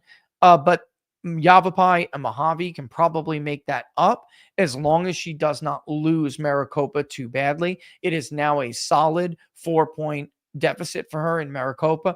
With what is outstanding, she has got to win it. Overall, she's got to win it, and she's got to pull very close to Ruben Gallego in Maricopa, if not exceed him, which she could do, but she's got to win these breaks and win them big. She could lose Maricopa and still win the state. She can. But, and that's because of the increased registrations. But let me answer the question. The law. It's the law. And it's Republicans' fault. They needed to do something with this when they were in charge, and Doug Ducey didn't do anything. Once upon a time, that wing of the party used to like it like this, because most of the older votes that were like more traditional Republicans, they voted like this. So there was also a vote, an amendment, all right, that was added to the Constitution by referendum that allowed them to drop off their ballots. A lot of states do this. So you can't listen to the apologists like Garrett Archer, right? And he took issue with it. Tough crap, Garrett. All right. You're not supposed to have access to this process the way you do. It's inappropriate. All right. I don't think anybody would argue with me on that, left or right. Stephen Richer and all those other guys should not be giving you access the way that you have access. You're not an elected official, and you're not. Why doesn't you have more access than the AP, the Associated Press? That's unacceptable. And I don't think your state looks good by having your election results reported by a guy with a friggin' Muppet as a profile picture. You're clowning yourselves. You're not the only state who allows people to drop off their ballots at drop centers, which, by the way, have a third-party person in the chain of custody, a third-party organization, which is not good. But also, it's worse than that. It's very simple. Even with that provision in the Constitution, even with that law, it would be fine. But they don't verify at the point of drop like every other damn state does. Very, very small amount of ballots come in North Carolina up to 3 days after the election, and they'll be verified when they do. But most people who have drop boxes and most people who have drop off on election day for absentee ballot, most states, basically every other state, with the exception of Washington and California, but all the other battleground states that we're forced to wait on, they verify at the point of drop. When you bring your ballot to the supervisor of election in Florida and you're going to drop it off, you can't just drop it and walk away. It's because you have a stupid verification order. The entire procedure is stupid. They have to manually verify these ballots. And it's literally left up to way too many people who potentially could be partisans. I want to do away with signature verification altogether. If you can open your iPhone with facial recognition, or you can open your iPhone with a fingerprint, or your keyboard, right? You can use your fingerprint to turn on your iMac screen. We can do this. It's in the United States of America, supposedly the most advanced technological country in the world. Then we can do that to verify ballots. Believe me, folks. Of course, but it doesn't matter. Apple already has that data. The government already has your fingerprints the moment you're born. They got footprints the moment you're born. And if they wanted your face verification, they could do it immediately through the DMV in your state. They do it all the time. They scan statewide DMVs. I have DMV information in my database. Well, one of them, like I said, our database, multi-layer database that lays on top of each other. I have it. So it's like we're beyond that. If you're giving it to Tim Cook to open your iPhone, why do you have a problem giving it to make sure we secure our elections? So instead, all we got are a bunch of people who may or may not like Kerry Lake or may not like Ruben Gallego deciding whether or not a signature matches. It's stupid. And then they're dragging it out over 4 days, 5 days, 6 days. All of this anticipation makes people do dumb shit. I don't like it. It's not secure. Anyone who apologizes for it is stupid or a hack, a partisan hack. There's been discussions with like Elon Musk about this. This makes no sense. Elon Musk can somehow land what is essentially a missile on a bunch of rocket fuel, but we can't make sure that our elections are secure and the ballots are verified correctly without human error in any form, whether it's incompetence or it's more dark. All right. So it's not good. It's not good. But that's why it's the law. It should be changed. There's also an issue with nobody ever wants something attached to the internet. Well, in Florida, we are reporting it is attached to the internet. But actually, it's true that you're not supposed to have it attached during certain times. And then when you send the results. But again, you could do that, Arizona. Guess what? You can do it. By the way, the Secretary of State offered to send his team to Arizona to make sure that you could process votes the way they do, even though we can drop off ballots too. Such a dumb excuse. It's your procedure. That's all you look guilty. Yeah, by making stupid excuses, you make yourself look more guilty. Like you're doing something wrong. Stop. Protest too much. I imagine you're already planning on talk about it, but let's just say Robert Barnes is not exactly a fan of Susie Wiles. Look, I'm not a huge fan of Susie Wiles myself, but she is very, very disciplined. And I think that if you're going to have to pick one of those two, then putting Susie as the chief of staff is the better way to go. Could I think of other people? Sure. But I also think that it was a way to stick his thumb in the eyes of all the people who entertained morons like Mark Cuban. Mark Cuban's so upset, he's paused his transition. Rachel Maddow. That was hilarious, Gutfeld. I'm not a huge fan. She's always been very respectful to me, about me. She's always has been. I've never had a problem with Susie. And I think that she is extremely, she's not going to let the White House get out of control. All right. Because you have to understand, there are employees in the White House who are they're like permanent employees. They're going to try to stymie the administration. And someone like her there is actually pretty good to have. Freewheeling Friday. Please ask Ritz, what's going on in the Wisconsin Senate race? It's over. And before people scream fraud, I haven't had a chance to dig through it myself too much, but I got to tell you, there is something people don't understand about Wisconsin. And Barnes and I have talked about it when we talked about the challenges of polling the state of Wisconsin. There are always a surge of last minute registrations, and a lot of it is done through absentee ballot. Do I think there's fraud in Milwaukee? Of course. Do I think it's the lion's share of what you saw there with return ballot percentages? No. What happens is the state registers the new people and then returns those ballots, and the return rate reflects those new people without reflecting the total population. Weeks from now, it'll be ironed out, and it will go down from like 98% returned to like 92, which is also kind of ridiculous. But I mean, mandatory voting countries don't get beyond 92.5%. You know what I mean? Like it's ridiculous. But I just think that that's what Democrats do. You got to win beyond the margin of fraud. But in Wisconsin, you have to take into account that there are last minute ballot dumps. What really happened in Wisconsin is that pieces of garbage like John Thune and Mitch McConnell made Hovde spend his own money. The Democrats funded a fake America First candidate to siphon votes away from Hovde.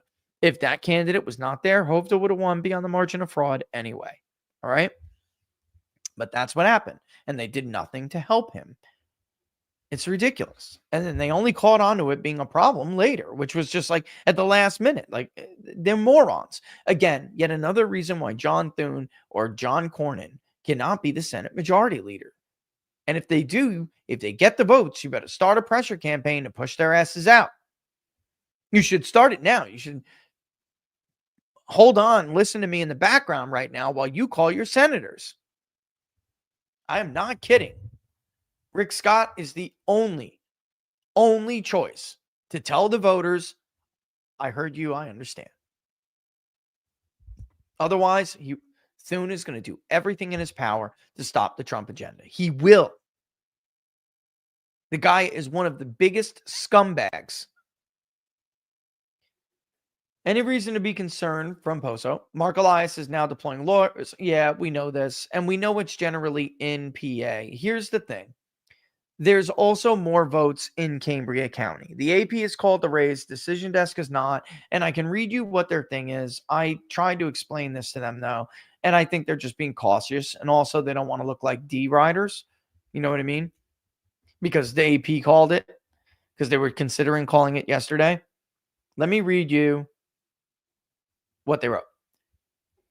Race update, 97% of the vote in. McCormick has a 34,661 vote lead. All right. In Cambria County, if we go back, Pennsylvania, in Cambria County, they still have about 22% of the vote to count.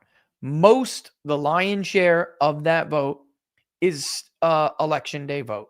The rest are some provisional ballots, and absentee ballots are in with provisionals. Let me read what they say first, and then we'll say. Once all Cambria County votes are counted, we expect McCormick's lead, which is 34,661, to grow. Across Pennsylvania, we estimate there are approximately 90,000 to 110,000 outstanding provisional ballots to be adjudicated, around 18,000 election day votes to count in Cambria, and an under undetermined number of outstanding UOCAVA, which are overseas ballots, still arriving. Likely fewer than 10,000 statewide. They are. These provisional and overseas ballots still need to be counted. We are working to get a clearer accounting on the number of provisional ballots and need to see at least some of them tabulated to assess whether we can project a winner in this race. I understand why they're doing that, but here's the reality. McCormick's lead is going to grow when they tabulate those ballots in Cambria. He is going to probably net. Let me look at the projection real quick. I think it's like 8,000 more. No, I'm not kidding. Where is it? Where's Cambria's 13? Yeah, because you have to understand this margin right here where he's netting about 14,000, more than that, 16,000 votes is included with the early vote that came in, which is about more than a quarter of the sample. Okay. So you're looking at, he's going to net at least 5,000, high of like 8,000. That's ballpark. What I would say. And his lead will grow. There were provisional ballots. There are about, I wrote it on locals yesterday, so you guys have whatever information there was. But let's call it 2,200 to 2,400, 2,500 in Bucks, which is a big county. And we think that there are about 80,000 or so in Philadelphia, but that also includes, and that's my understanding, that also includes the overseas ballots. The bottom line is, when Bucks counted their ballots, because this is what we were thinking. Back in 2024, these provisionals were coming in Democrat, Republican, like 4-1. All right. And I actually, it's on locals. I put the actual numbers if you guys want to go back and look it up. They're coming in 1.15 to 1 now. Very, very different than what, okay, here it is. They were 3.15 favoring Dems in 2020. Now they're 1.4 to 1 favoring Dems. In the several thousand votes that were added in Bucks yesterday from these provisionals, Trump actually carried them and he netted about 900 votes. All right. So there's about 4,300 as of yesterday. It's probably less now, but 80K statewide, 100,000 statewide. So most of them are coming from, I guess that's Decision Desk is worried that in Philadelphia, it's most of them. So Philly, they don't have it. Like, let me put it this way. McCormick's winning the provisionals in Bucks. So is Trump. So like, where are you going to get these? Where are you going to get them from? And in Philadelphia, by the time they get done counting Cambria and all the other provisionals, even if she won like 100% of them, it's not enough to carry her over. It's just not. So again, it would net her. I mean, Casey, it would net him. Maybe he gets within 15,000, but I actually, that's being very rosy with the provisional projections. It's not there. It's not there. It's not 2020 anymore. We just watched Alan Lichtman realize it live as it happened, right? In real time, not live, but in real time. It's not 2020. Those ballots are not the same. Oh, and a big part of that is because Republicans were voting early, and then a lot of them started closing that return rates around that state late in the game. They actually surpassed the Democratic return rate at the end, and a lot of Republicans did not get their absentee ballot in time. All right, they requested it just in the final week. If that happened to them, and it did a lot in Bucks, a lot, and in around the state, a lot, they were not allowed to just go walk into the election booth and vote. They had already requested that ballot. So they're not going to be able to, what's it called there's another word for it in Florida and Arizona. No, when you like cancel out the AB ballot, you requested, I forgot what it's called. The term is being lost to me right now, but because there's so much going through my head, it's a term I know. But in any event, you can't do that in Pennsylvania. So they're going to hand you a provisional ballot, and that happened to a lot of Republicans. So these provisionals that are coming in don't look anything like the early vote. And we know that because the Bucks report was actually from some fairly upscale areas, and Trump netted 900 votes. So I don't know what to tell you. It's just not there. Mark Elias is trying to get, here's another big point of this. It is very common in the state of Pennsylvania for half of provisional ballots to be thrown out, to not pass signature verification. It's where the lion's share of the rejection rate comes from provisionals. And that's what Mark Elias is suing for. He wants ballots that aren't even legal to count. And it's still, even if he got them, it's a tall order. Yeah, we talked about Lake a little bit earlier. Again, there's nothing to project because we simply don't know how she's going to do in some of these other areas of Maricopa. She cannot lose, some of these batches big. She can't. She just can't. She can lose some by a hair as long as she makes it up elsewhere. Like, some of those bigger votes she got last night. That was big. However, a lot of us are looking at the political break of those votes. They were suburban and rural mixed together, and they weren't that much more independent than the one we're expecting today. But sometimes location matters, and it's very unpredictable because we simply don't know. So we have to just wait. But it is about Maricopa. She's too far behind to make it up with Mojave and Yavapai because of the Pima vote. Right? It's too much outstanding in Pima. Another thing about Pennsylvania, real quick, Laura, is that I know the inside story here. The union bosses that are always the ones who cure these ballots and get these ballots done and fight for them to be counted. He's furious. He's pissed that all the money from the campaign, which is now bankrupt, by the way, Kamala Harris's campaign is bankrupt. It's in debt. He's mad that they spent it all on Beyonce. Him and his soldiers got nothing. And Elias was calling them yesterday, trying to get them motivated, and he told them to go themselves. There's nothing in it for me. The campaign's bankrupt now. And you gave all your money to Beyonce and everybody else. You did the celebrity route and you didn't give us anything, and we're not helping her. So that's a major blow. Major. All right. Can we talk about what in the hell is going on in New Jersey? I'm in Monmouth County. What town you in, Dweej? And I knew it would be closer. I feel like the Indian, Hispanic, and WAS all moved to him. This is the crazy stuff. Let's take a look at this. And I mean, of course, there's going to be time to discuss this in greater detail, especially once we get all the votes in. But New Jersey's a prime target. And they have no resources. All they did was volunteer, away in a prayer, and auto voter registration, helping to identify low prop and no prop voters, but they really didn't have any money to go out and get them. So a lot of this was just organic. But Dweej is right. All of this was like an organic movement by everyone. Everyone. The WASP in Marlboro. If you are Dweej, if you're in Monmouth County, I don't know where you are in Monmouth, but the WASPs in Freehold, like freeholders, and in Marlboro. And right? Well, I mean, you pick your poison up Route 9. He crushed it. Let's look at how it voted. This is Monmouth County. Just so you guys know, Trump did carry Monmouth County in 2020 by a paltry 3 points. He quadrupled his vote advantage in Monmouth County. And then you have some of these working class areas, more like Howell and Jackson, right? And he's from this area, so knows exactly what I'm talking about.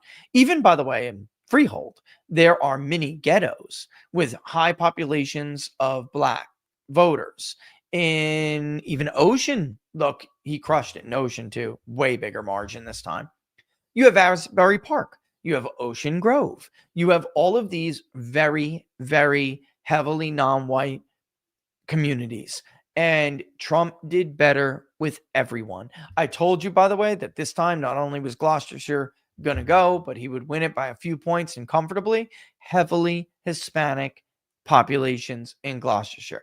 Look all the way up in Morris. Morris, talk about waspy and non-white. You have, it's funny because everyone talks about the South being like this, Laura, but you and I know that there's no places that's more segregated than the Northeast. You have rich white people living behind gates in mini mansions, right?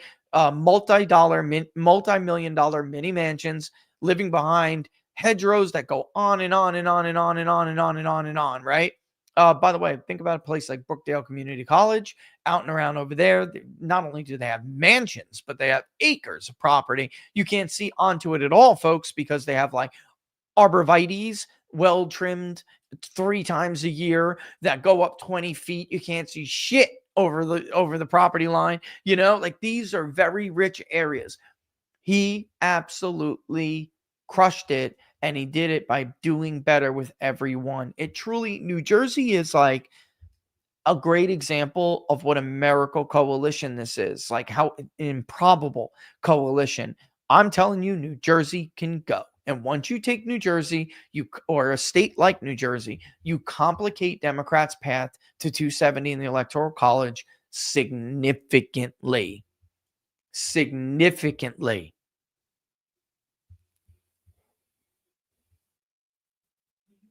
I will just say he got as close as he possibly could get in Bergen without a ground game. All right. Bergen is a mob boss, political boss mentality. All right. Hang on one second.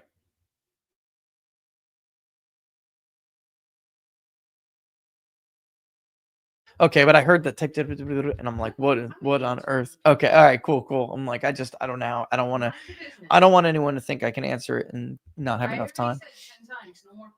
An Indian too. I don't want to miss that as well, because of course up by Passaic County, there's a significant Indian population in Passaic County. And Laura and I'm telling you, we saw this, right, Laura? We saw it with our own eyes.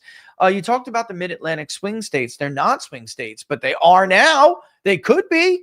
What about the going bigger? What type of data operation would it take to get the wasted red voters in Hampton, Worcestershire, Massachusetts into Connecticut? I love this guy. And Rhode Island, Lamont. Now you're speaking my language. Literally move those people and shift those states. I absolutely love this guy.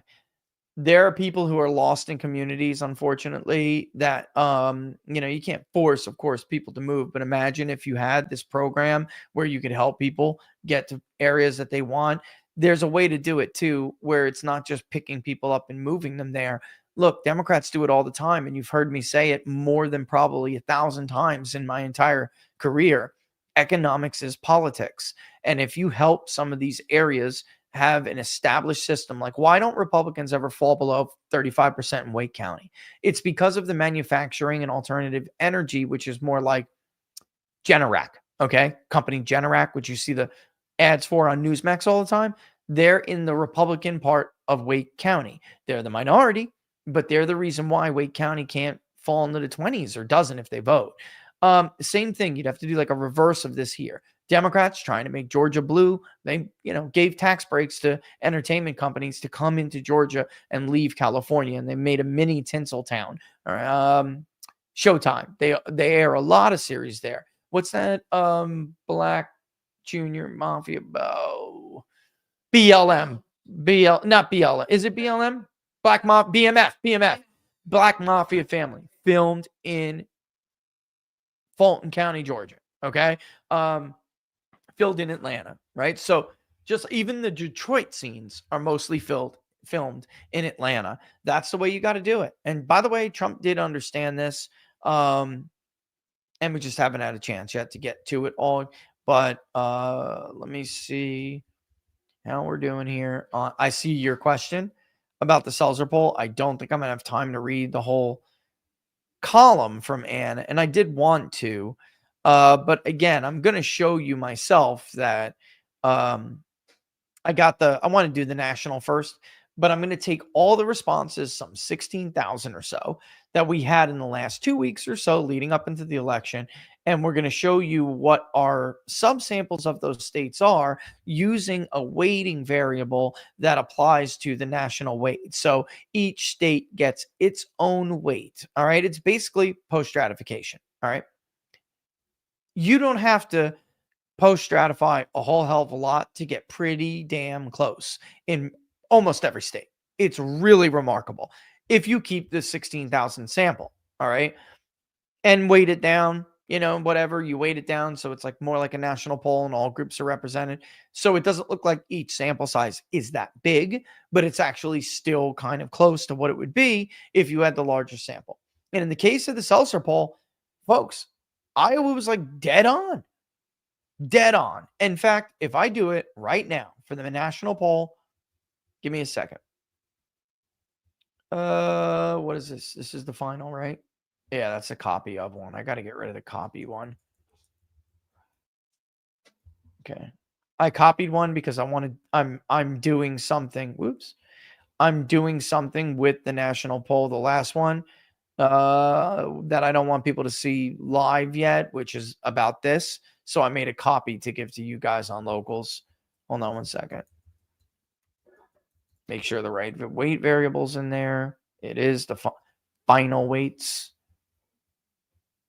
Let's save it so I can do what I got to do. Okay, now yours does not say copy anymore. Your version. Let's go to survey demographics. And for instance, I will give you what the Iowa was in the final when, oh, I love you. Love this girl. I'm the best.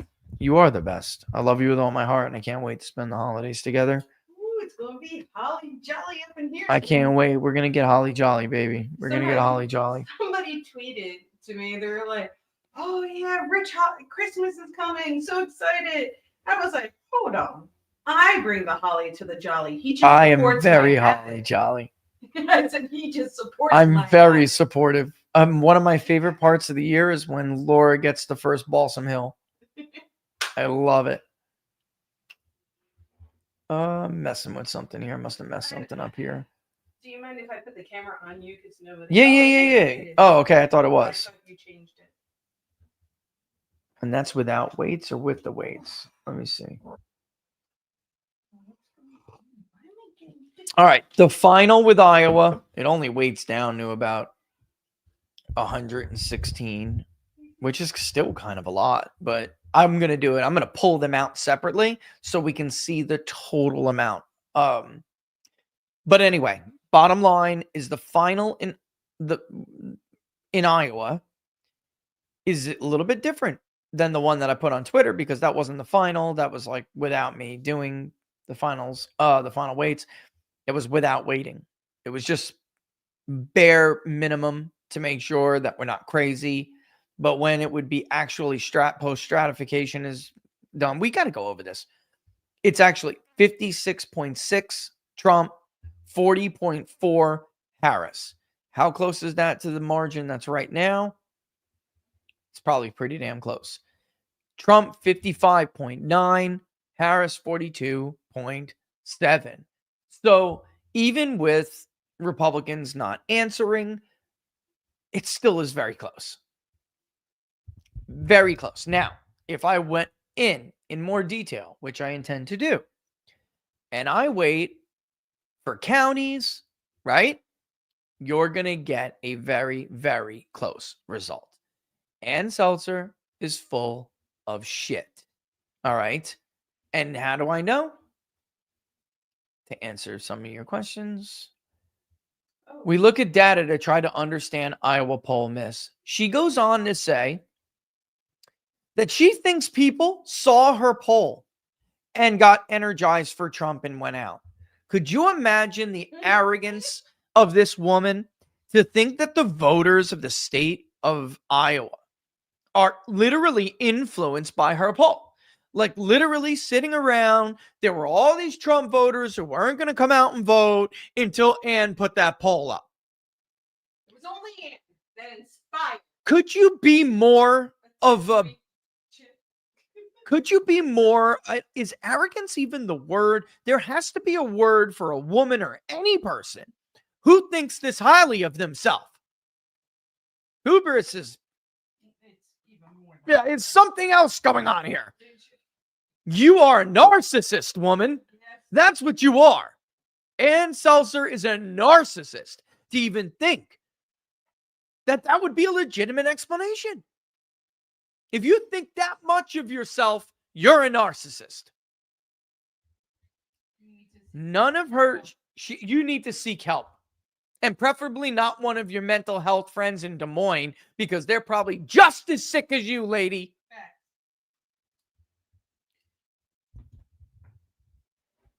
She tanked it, and she did it on purpose. That's what I think. Because her excuses make it worse. Every time she opens her mouth, her excuse is worse than actually what you could just have simply said. I ran into a response bias in the last week or so, and I guess it's just a textbook outlier. I'm sorry. She doesn't care. She cashed the check, Stan. And then you know what? The Sean Trendy's sticking up for her. Sean, you don't know what you're talking about. You may know this game. You may know psephology, but you don't know polling, Sean. You don't know how to conduct a poll. You wouldn't know if you were looking at it. There's no way, Sean, she missed this much. Just say you got an outlier, and I would have been more inclined to believe you if you said that. But because she continued with the excuses, Halpern before the election, oh, it's the abortion thing, and ran with this BS narrative that was not true and didn't even mathematically explain her poll. Abortion was not the reason. It said protecting democracy was the number one. That's your mind, Ann. That's in your head, and you projected it onto your poll. So either you did it on purpose because you're not trustworthy anymore, or you're so unable to remain impartial that you projected your own wish onto your poll. Either way, I don't give a shit what the Selzer poll says anymore. You tanked the poll before for Biden because he was in fourth place. Then you hid the poll from the public when Biden was down 19 against Trump because you didn't want to show that. And then you only put it out when you were doing the bidding of Democratic donors and elites when it suited your narrative so you could show people that Harris was doing better against Trump in Iowa than Kamala Harris was. And oops, in between, I missed the part about September 2020 when you had the poll for narrative that they were tied. They were never tied. Barnes and I live. Trump +8. I don't care about the Selzer poll anymore, and none of you should care either. And by the way, all these people, she's never missed that much before. It's not going to happen now. She missed badly in 2004 with John Kerry. She has only done a good job pegging Democratic support. Barnes is right. That is where her reputation comes from. She overstated Haley way more than we did in the Iowa caucuses. We showed you that Haley and DeSantis, given sampling errors, were roughly on par with each other. And we told you that Haley's support was weak, and if the electorate was more conservative, DeSantis would leapfrog her. That's what happened. Ann comes out with her way ahead of Ron DeSantis. Systemic problem. It's a systemic problem, and it's coming from Ann's brain, which, according to my sources, has been broken since January 6th. How did I know about that poll ahead of time? Because Ann Selzer was telling every one of her Democratic friends and telling Harris surrogates. And the person who told me did not think it was professional. But look, it's not like they can do anything about it. Go to the Des Moines Register and express their concerns about her inability to remain impartial. They allow her to print this garbage.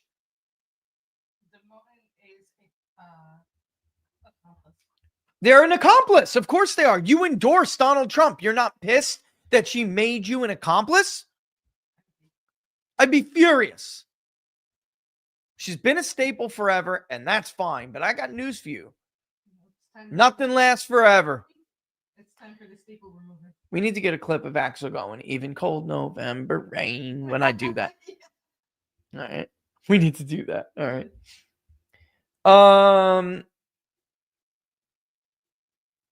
So yeah, we did that already. How did I get all the way over here? Okay. Just to make sure, while you are not a therapist, you save lives. Lies can kill. Oh, I really appreciate this. Spirit of 76. He said, just want to make sure you understand that while you're not a therapist, you save lives. Lies can kill. I know a woman who nearly had a breakdown over the Selzer poll, not because she didn't know that Kamala could win. She understood that, but because suddenly a respected authority, in quotes, was telling her she couldn't trust her own eyes and ears as to what was happening around her. Gaslight. Because of you and my experience of your honesty and occur. I can't see that, but accuracy. That's what you mean. Okay. Laura didn't copy the paste the whole thing. So you used my honesty and accuracy to look. I needed a story like that. Thank you. Thank you. I really appreciate that. How about the House? Are we going to get the House? Going to get a GOP House? Very likely. How much? Not sure yet. Let's take a look at what we got. I don't think Joe Kent's going to eke it out. I'm just being real with you guys. I don't know if they called it or not yet, but man, he's now 11,000. So he's made headways, but it's 95% in, guys. That's a lot to expect. Vote will get redder, but that's a lot to expect. Looks like in Oregon 5 too. Look, it's like this Pacific Northwest is living in their own world. And like I told you guys, Donald Trump built a coalition that increased support in 49 states plus the District of Columbia. The only state where he didn't was Washington. And the reason why is because Washington is more liberal than Oregon. Seattle is more a share of the electorate than Portland is in Oregon. They live in their own world. They've made fanatics out of people, and it's terrifying. All right, Duarte is got closer, but Duarte is likely to hold on. That will give them 217. Josh Harder's going to hold on. That's my prediction. If I'm wrong and Lincoln beats Harder, I'd be really shocked. But I think that that's not going to happen. Ciscomani, nobody knows what's going to happen in this race. Juan Ciscomani is 200 votes behind Kirsten Engel. And because there's still votes in Pima and in red areas, also, it weaves through Pima, Santa Cruz, Maricopa, parts of Pinal. I think there's like a shred of Pinal in there, if I'm not wrong. It's ridiculous. So we really don't know what's going to happen. And it's going to determine, based on what's going on with that, we'll figure it out. But Ken Calvert's going to win. I think Ken Calvert is going to win, and Mike Garcia are going to, man, wow, that's close. I don't know about Mike Garcia. By the way, remember when Mike Garcia made fun of me on Twitter for saying he was in trouble this time? Who's the clown now, Mike? You guys remember that? Longtime watchers, I'm sure you remember. I wasn't attacking anyone. It was an observation that Mike Garcia is in deep trouble. If the California Republican Party embraced Donald Trump, Mike Garcia would be doing better in Los Angeles right now. So it looks like the so-called moderate Republican who's Hispanic doesn't mean shit. Same thing with John Duarte. He's going to win the Hispanic vote because he's Portuguese. Okay. Cue the disgusting hand gesture that Laura doesn't allow me to do on camera. But let's say Duarte hangs on, which I think he probably will do only because Trump's coattails are so big there. I cannot believe how big Donald Trump is winning Fresno, Merced, Madera, and Stanislaus. I just cannot believe it. I can believe it because I've been talking about this for years. The Central Valley. Donald Trump's also holding on Orange County as it looks right now. Hold on. Or did he lose it? No, he's still got it.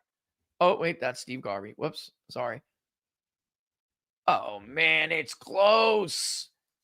But he still got it by about 5,000 votes. That's where he's I don't want to say he's underperforming. He is overperforming what he did in the past. He still gained support. But compared to how much support he gained in the Central Valley, it's not even close. So I think Duarte will probably hold on there. So that would be 217. Garcia's in it for the long haul. I don't know what's going to happen yet. We got to see what happens with those burbs in Ventura. I really don't know. 17. Calvert would be 18. Ken Calvert would be 18. And then Mark Begich would be 19. And then if Garcia holds on, it would be 220. The House is gerrymandered bad. All right. The only reason why this is even remotely close, and let me just put that up as we're talking so anyone can see some of the changes that may happen. The only reason why this is remotely close the way it is because of the extreme gerrymandering that Democrats got away with in 2022. And when redistricting happens again, then you cannot put some fat, incompetent piece of shit like Chris Christie in charge of it, because New York is so badly gerrymandered that the minority vote is not getting their say. I kid you not. Non-whites who shifted dramatically voting Republican are getting basically redlined. Yeah, I want to say that. They're getting redlined by WASPs, liberal WASPs.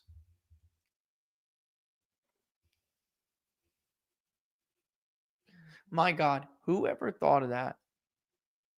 That non-white voters voting for Republicans would be getting screwed because of gerrymandering by white Democrats. Oh my God. The world has officially turned upside down. Lordy, lordy. We need to create a new version of RCP polling that has only big data, Rasmussen, Trafalgar, Intel, and Qantas. We are working on something called Know the Polls. Know the Polls. All right. It was actually David Giglio's idea. And I am going to, when everything settles down, I am going to help him bring it to life. All right. I was also pleasantly surprised to learn that we somehow, not because of the Rhino, they did nothing, had a ground game. Okay, I want to give you guys some updated numbers. Okay, let's see if I can. I wonder, downloads. Where's the Michigan? This may not be totally. What day is that? That is. Yeah, this may not be totally updated. This is as of November 6th. All right, but 10x votes. Drew Bourne, Drew Weirda, with the help of others, 10x votes in Michigan alone targeted 1.7 low and no prop voters. And these are people who had no more than 2 out of 4 vote history. And they got 610,790 to vote. Of that, we can tell that's very likely to have added roughly, it's hard. Well, let me wait. I'm going to wait on proclaiming that. The goal was 300,000. That was the goal. And yet they voted. Unbelievable. And actually, I wonder if we can do, Laura, where it's like, well, we can. I don't know if we have the time to do it right now, but because there are questions, but I'll give you guys next week how many of them were first-time voters for Trump. Best guess. Okay. I got all red ads in Oklahoma on my phone. They were like the Kamala ones and very, very cringe. They recycled the abortion thing constantly. Yeah, they were way off on that, huh? Hey, Rich, stoked about the win. Also, what were you talking about with the NRCC yesterday is a big part of the reason why Tom Sweeza won New York 3 easily. Absolutely. And who was Sweeza's opponent? Exactly. It's unbelievable. Oh, but also in Spirit of 76, talking about Rhinos, the ground game, without which we always lose. And now I know that you were an integral part of that. You effing saved America. This is why God is riding you, bro. Remember, Satan is a liar and the father of lies. You're part of the host of the Lord. Man, first of all, I don't even want to say you're welcome, but amen. Yes. So now that it's absolutely known, I absolutely helped everybody get out these low and no prop votes. I let Charlie Kirk's organization handle Arizona largely. They had a ground presence there, but they really had no presence in Pennsylvania, Wisconsin, and Michigan. And you're damn right. When people approached me and said, we need to find these voters, I said, I already know where they are. And you're damn right I did it. So CNN and who else mocked us? The AP. I just sat there quietly, chuckling, as I read all these articles, and they can kiss my rosy red, you know what, because it worked. And that's why I got to give people like Andre, for instance, credit. I said he was right on with Atlas in Michigan. Think about this. This is how good Andre is, okay? And he deserves credit. I knew about those low and no prop voters. He just believed them. Okay? Understand what I'm saying. Not only did he reach them, or at least a good amount of them, he believed them. Their vote history was not sufficient for a pollster to leave them in the samples. Yet he did. He believed them. Now, that's going to result in a miss for him one day, and it's going to be a big miss. All right? But he normally only polls presidential races, which are more forgiving when it comes to that stuff. Midterms, he'll have a miss if he's not careful.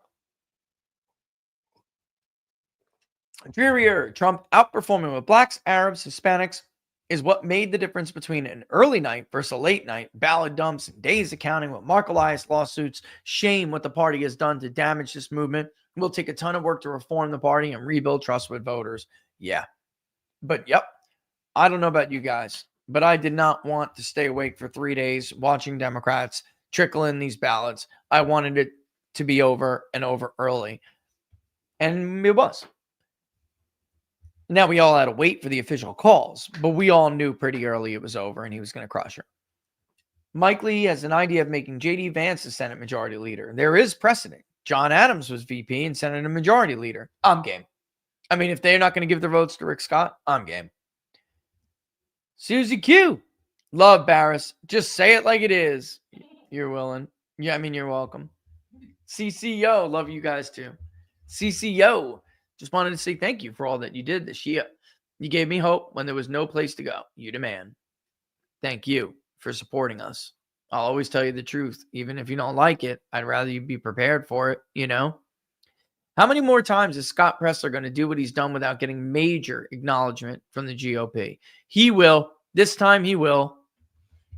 He will. Another, by the way, Alita Benson out in Nevada, who came to me too. I forgot about that.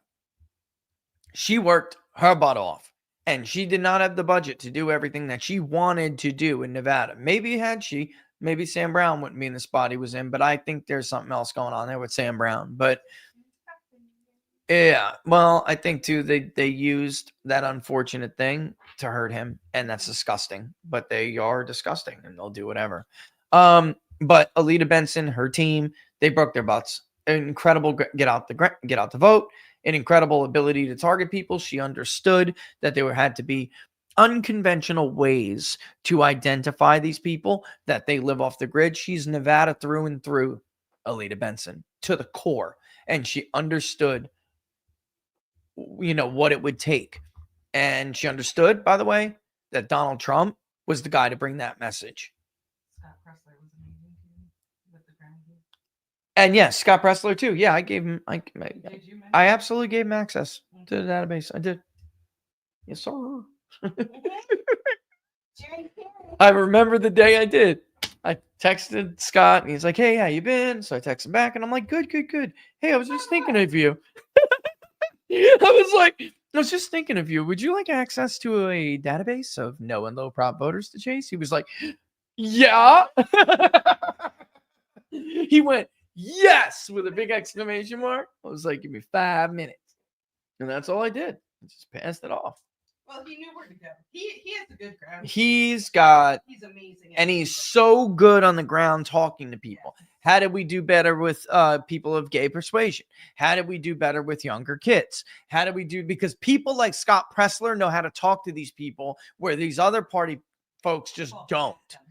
They just don't. They're uncomfortable around them. Let's be real. Yeah. Scott Presler is like a godsend. A godsend. Do I like the chief of staff and the Lighthizer picks? I haven't looked at what he picked Lighthizer for, but I do like him quite a bit. And it also looks like, as I understand it, I heard last night, John is probably going to be national security advisor. John Ratcliffe. John's a good guy. He's a really good guy. And I'm telling you, when the administration was on their way out, even heading up to the election, He wanted to dump on the American public everything that the DNI had on the Bidens and all of this stuff with the virus. Like, they knew about this already. And Jared Kushner was telling Donald Trump that there are certain secrets you cannot give away or they will come after you. John Ratcliffe was telling him they're going to come after you anyway. And if you lose, they're going to put you in prison. Like, John said all this. Like, he was like, your stupid son-in-law is your stupid son-in-law. Like, that, well, I didn't say that, but he was like, he's wrong. You know, he's a kid. He doesn't know what he's talking about. And they're going to come for you hard. Everything John said was right. Then he went back after the transfer of power, sat in his chair, had, I believe, a bourbon, and lamented. Nobody listened to him. It's either a bourbon or a whiskey. I don't remember. It's a good question. The nation moved to the right by 7, but the Rust Belt's only moved by 1 and 3. This is going to take some studying. I strongly, suspect that it has to do with certain battleground states getting a lot more attention than others, and persuasion tactics and contacts and everything. Like, so what we're seeing in New Jersey is more organic. What we saw in even Florida is more organic. California, more organic. Illinois, more organic. Had the campaign, not for nothing, expanded the map more earlier, they may have had a chance to flip some of these states. Like, look, Trump went one time and had a rally in Wildwood. State almost flipped. He went one time to Chicago to talk to a group of black voters, and then he did the thing with the black journalists who are nutcase liberals who really don't care about black people at all. And look how close the state of Illinois was. I mean, you got to be kidding me. Look at Chicago. He's at 37% of the vote in Cook County. Holy moly. What else did that guy say? Holy, no, I say holy moly a lot, but holy Toledo. And there's something else. Goodness gracious. You guys got to look at the New York Times shift map. Oh my goodness gracious. Holy Toledo. Unbelievably more Republican. It's just gross how much this vote shifted. Yep, so let's keep going. I was going to give them some of that. Hollywood had always been disgusting. Yep, the golden age only existed because the studios kept tight control of them when the cameras were off. Yo, that's so true. Now that the election's over, please make everyone's day and bring Razor Fist on. It would be epic to see your New Jersey energy and Mr. Arizona sheer pollsters, journalists, and Dems. Yo, let's get Razor Fist on. All right, let's get Razor Fist. Let's get Andre and Andre from Atlas. I can DM Andre. I can. No, yeah. Jason wants to come back and take a lap. He can do that. Yeah. By the way, Mark should be on too, taking a victory. Thoughts? All right. So North Carolina is a good question. Boss Neeson. You know what I would love to have Jason, Andre, and Mark all on at the same time. Yeah. I'm talking about 4-poll poster panel. Maybe we could even get Cahaley up in here. And I will tweet it too. I'll tweet it and at them all. Okay. And then when you contact them, they'll, yeah. All right. Could you explain on the California House candidates is so poorly contrasted to Trump? Yep. There we go. And actually, that's only true in some spots like Duarte and looks like Garcia. Garcia's not doing as well in urban Los Angeles. That's it. Duarte isn't doing as well among working class Hispanics in like Madera. He's pathetic. His margin's pathetic in Madera. It's getting better, but it should never have been that low. You know, Trump was crushing. He was like 7 points ahead of Duarte. It's pathetic. But we do have to wait for more votes to come in. Thoughts long term on the outlook for North Carolina, going bluer or holding light red? Holding light red. In fact, it may not. It may get redder. Why? Because the census was wrong. I told everybody it was a well-known secret here. Let's take a look at it while I answer that question.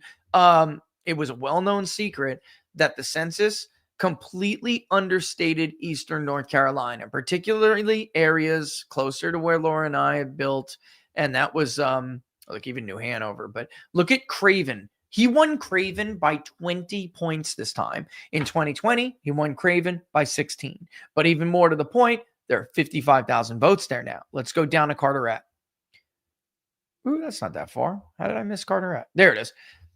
Oh my God. He won Carteret 71-28. Moorhead, Laura.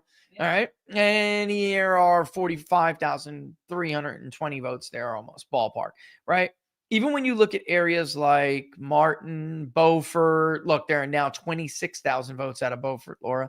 These areas are growing and they were undercounted. The first congressional district is too Democratic. They did this to keep the first two Democratic. All right. Look, by the way, in Forsyth. Oh my God, he crushed her here. Mecklenburg. Wow.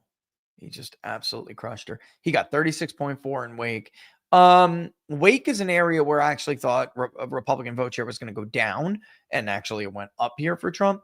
And that's because some people are leaving Republican Wake and going into just other areas in North Carolina, or they're just going in general. Look at Graham, 81 to 17.7. My God. So I actually think as more people move, they're not going to Fayetteville. They're not going to Raleigh. Some of them, they were the last decade. This decade, they're moving out to Western North Carolina. And more so, they're moving out to Northeastern Carolina. Everyone's starting to realize, and I hope it doesn't get too bad, because I love my little secret area, but this is really starting to become a booming area. There's huge, if you were here, you'd see it.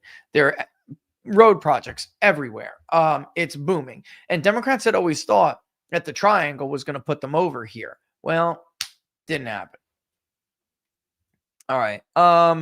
So I think that as long as, everything I'm saying, by the way, is with the caveat that Republicans aren't totally stupid and don't go like John.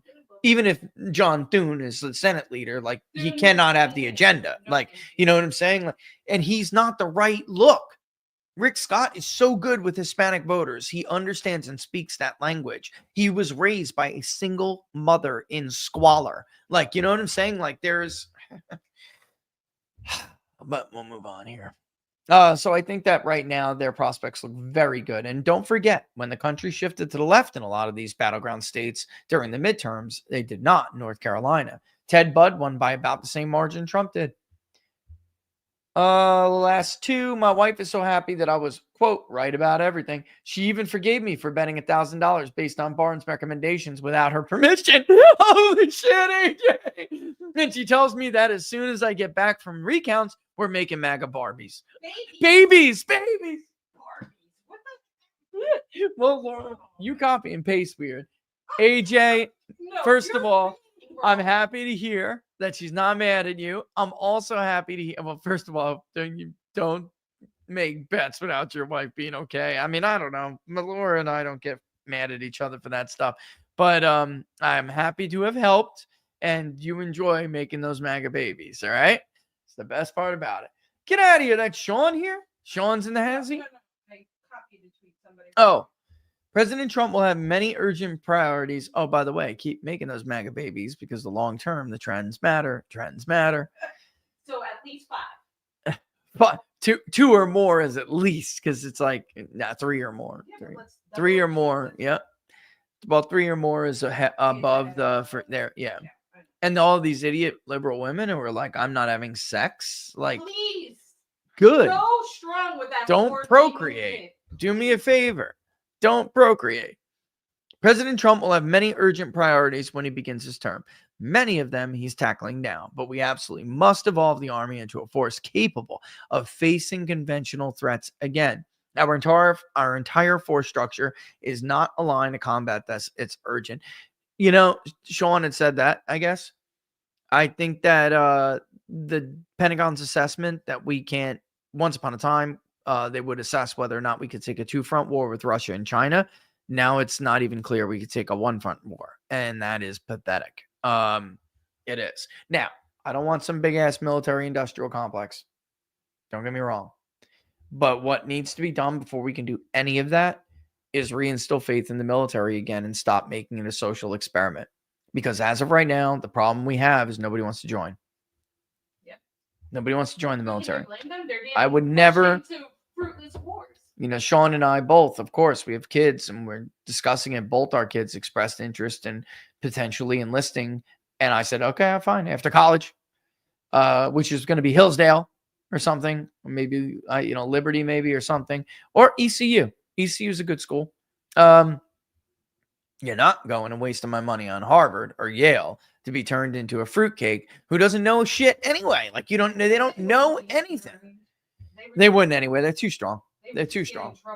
They would get in trouble though. They would have a problem. Like your friend had a problem. Yes, Maggie. I talk about that. I never said her name, but it was national news anyway. Yeah, she won. She did win. But it's like a perfect example. It's like, who's going to help these mentally unstable people? Because that entire industry is basically dominated by mentally unstable people. We're in bad shape here, folks. And we're in bad. There's a lot of work to do. But okay, with that in mind, it's 2:23. I'll let you go. Go have some lunch. I'm going to go have some lunch. And we love you as always. And we got lots of things to do, especially go run to the store real quick. I forgot about that. All right. But don't forget, if you like the videos, like them and share them far and wide. All right. Locals. Public Polling Project still there, of course. I'll put up a whole bunch of stuff for you guys, including this. I gave it to locals already. I'll give it to everybody soon, which was like the final weighted down data set, which is looking like it's going to be pretty close. We may have understated Trump a hair, but we'll see when the final vote comes in. Popular vote. So I ended the day with that popular vote. I just trusted it. Whole hook, line, and sinker. Trusted it. You may notice, by the way, in the final data set, real quick before we go, real fast. Do you remember how it was basically tied the entire time when it was, let me refresh the page so it goes into that. Do you remember how it was tied basically the entire time when it was head to head, but the full ballot was always like Trump with a little edge? Even national. You may notice in the final poll, that is not true. It was among registered voters and likely voters. It was still Trump +2 in the national popular vote head to head. You see that? So there's the final big data post. 50.6 to Trump, 49.4 for Harris. Among likely voters, basically didn't move. Trump ticked up 0.2 of a percentage point, 50.8 to Harris, 49.2. So there was remember all this talk from David Plouffe about all these last minute voters moving to her and they moved to Trump at the end. Everything was a lie. Everything was a lie. Oh, happy birthday to Pepper, one of the most loyal supporters. Pepper 69, baby. I hope you have a great day. You enjoy it. And I hope people wait on you hand and foot. Tell them the People's Pundit said to. All right. And happy birthday. I imagine that you couldn't have gotten a better birthday present, right? I imagine that. And thank you, Pepper, as always. You have been always great and always so supportive. You're definitely the best. All right. We love you guys. All right. Let me boogie on out of here. I'm feeling like I'm missing something. I don't think I am. But if I do, I'll let you know on Locals. Later, guys. Deuces! Deuces!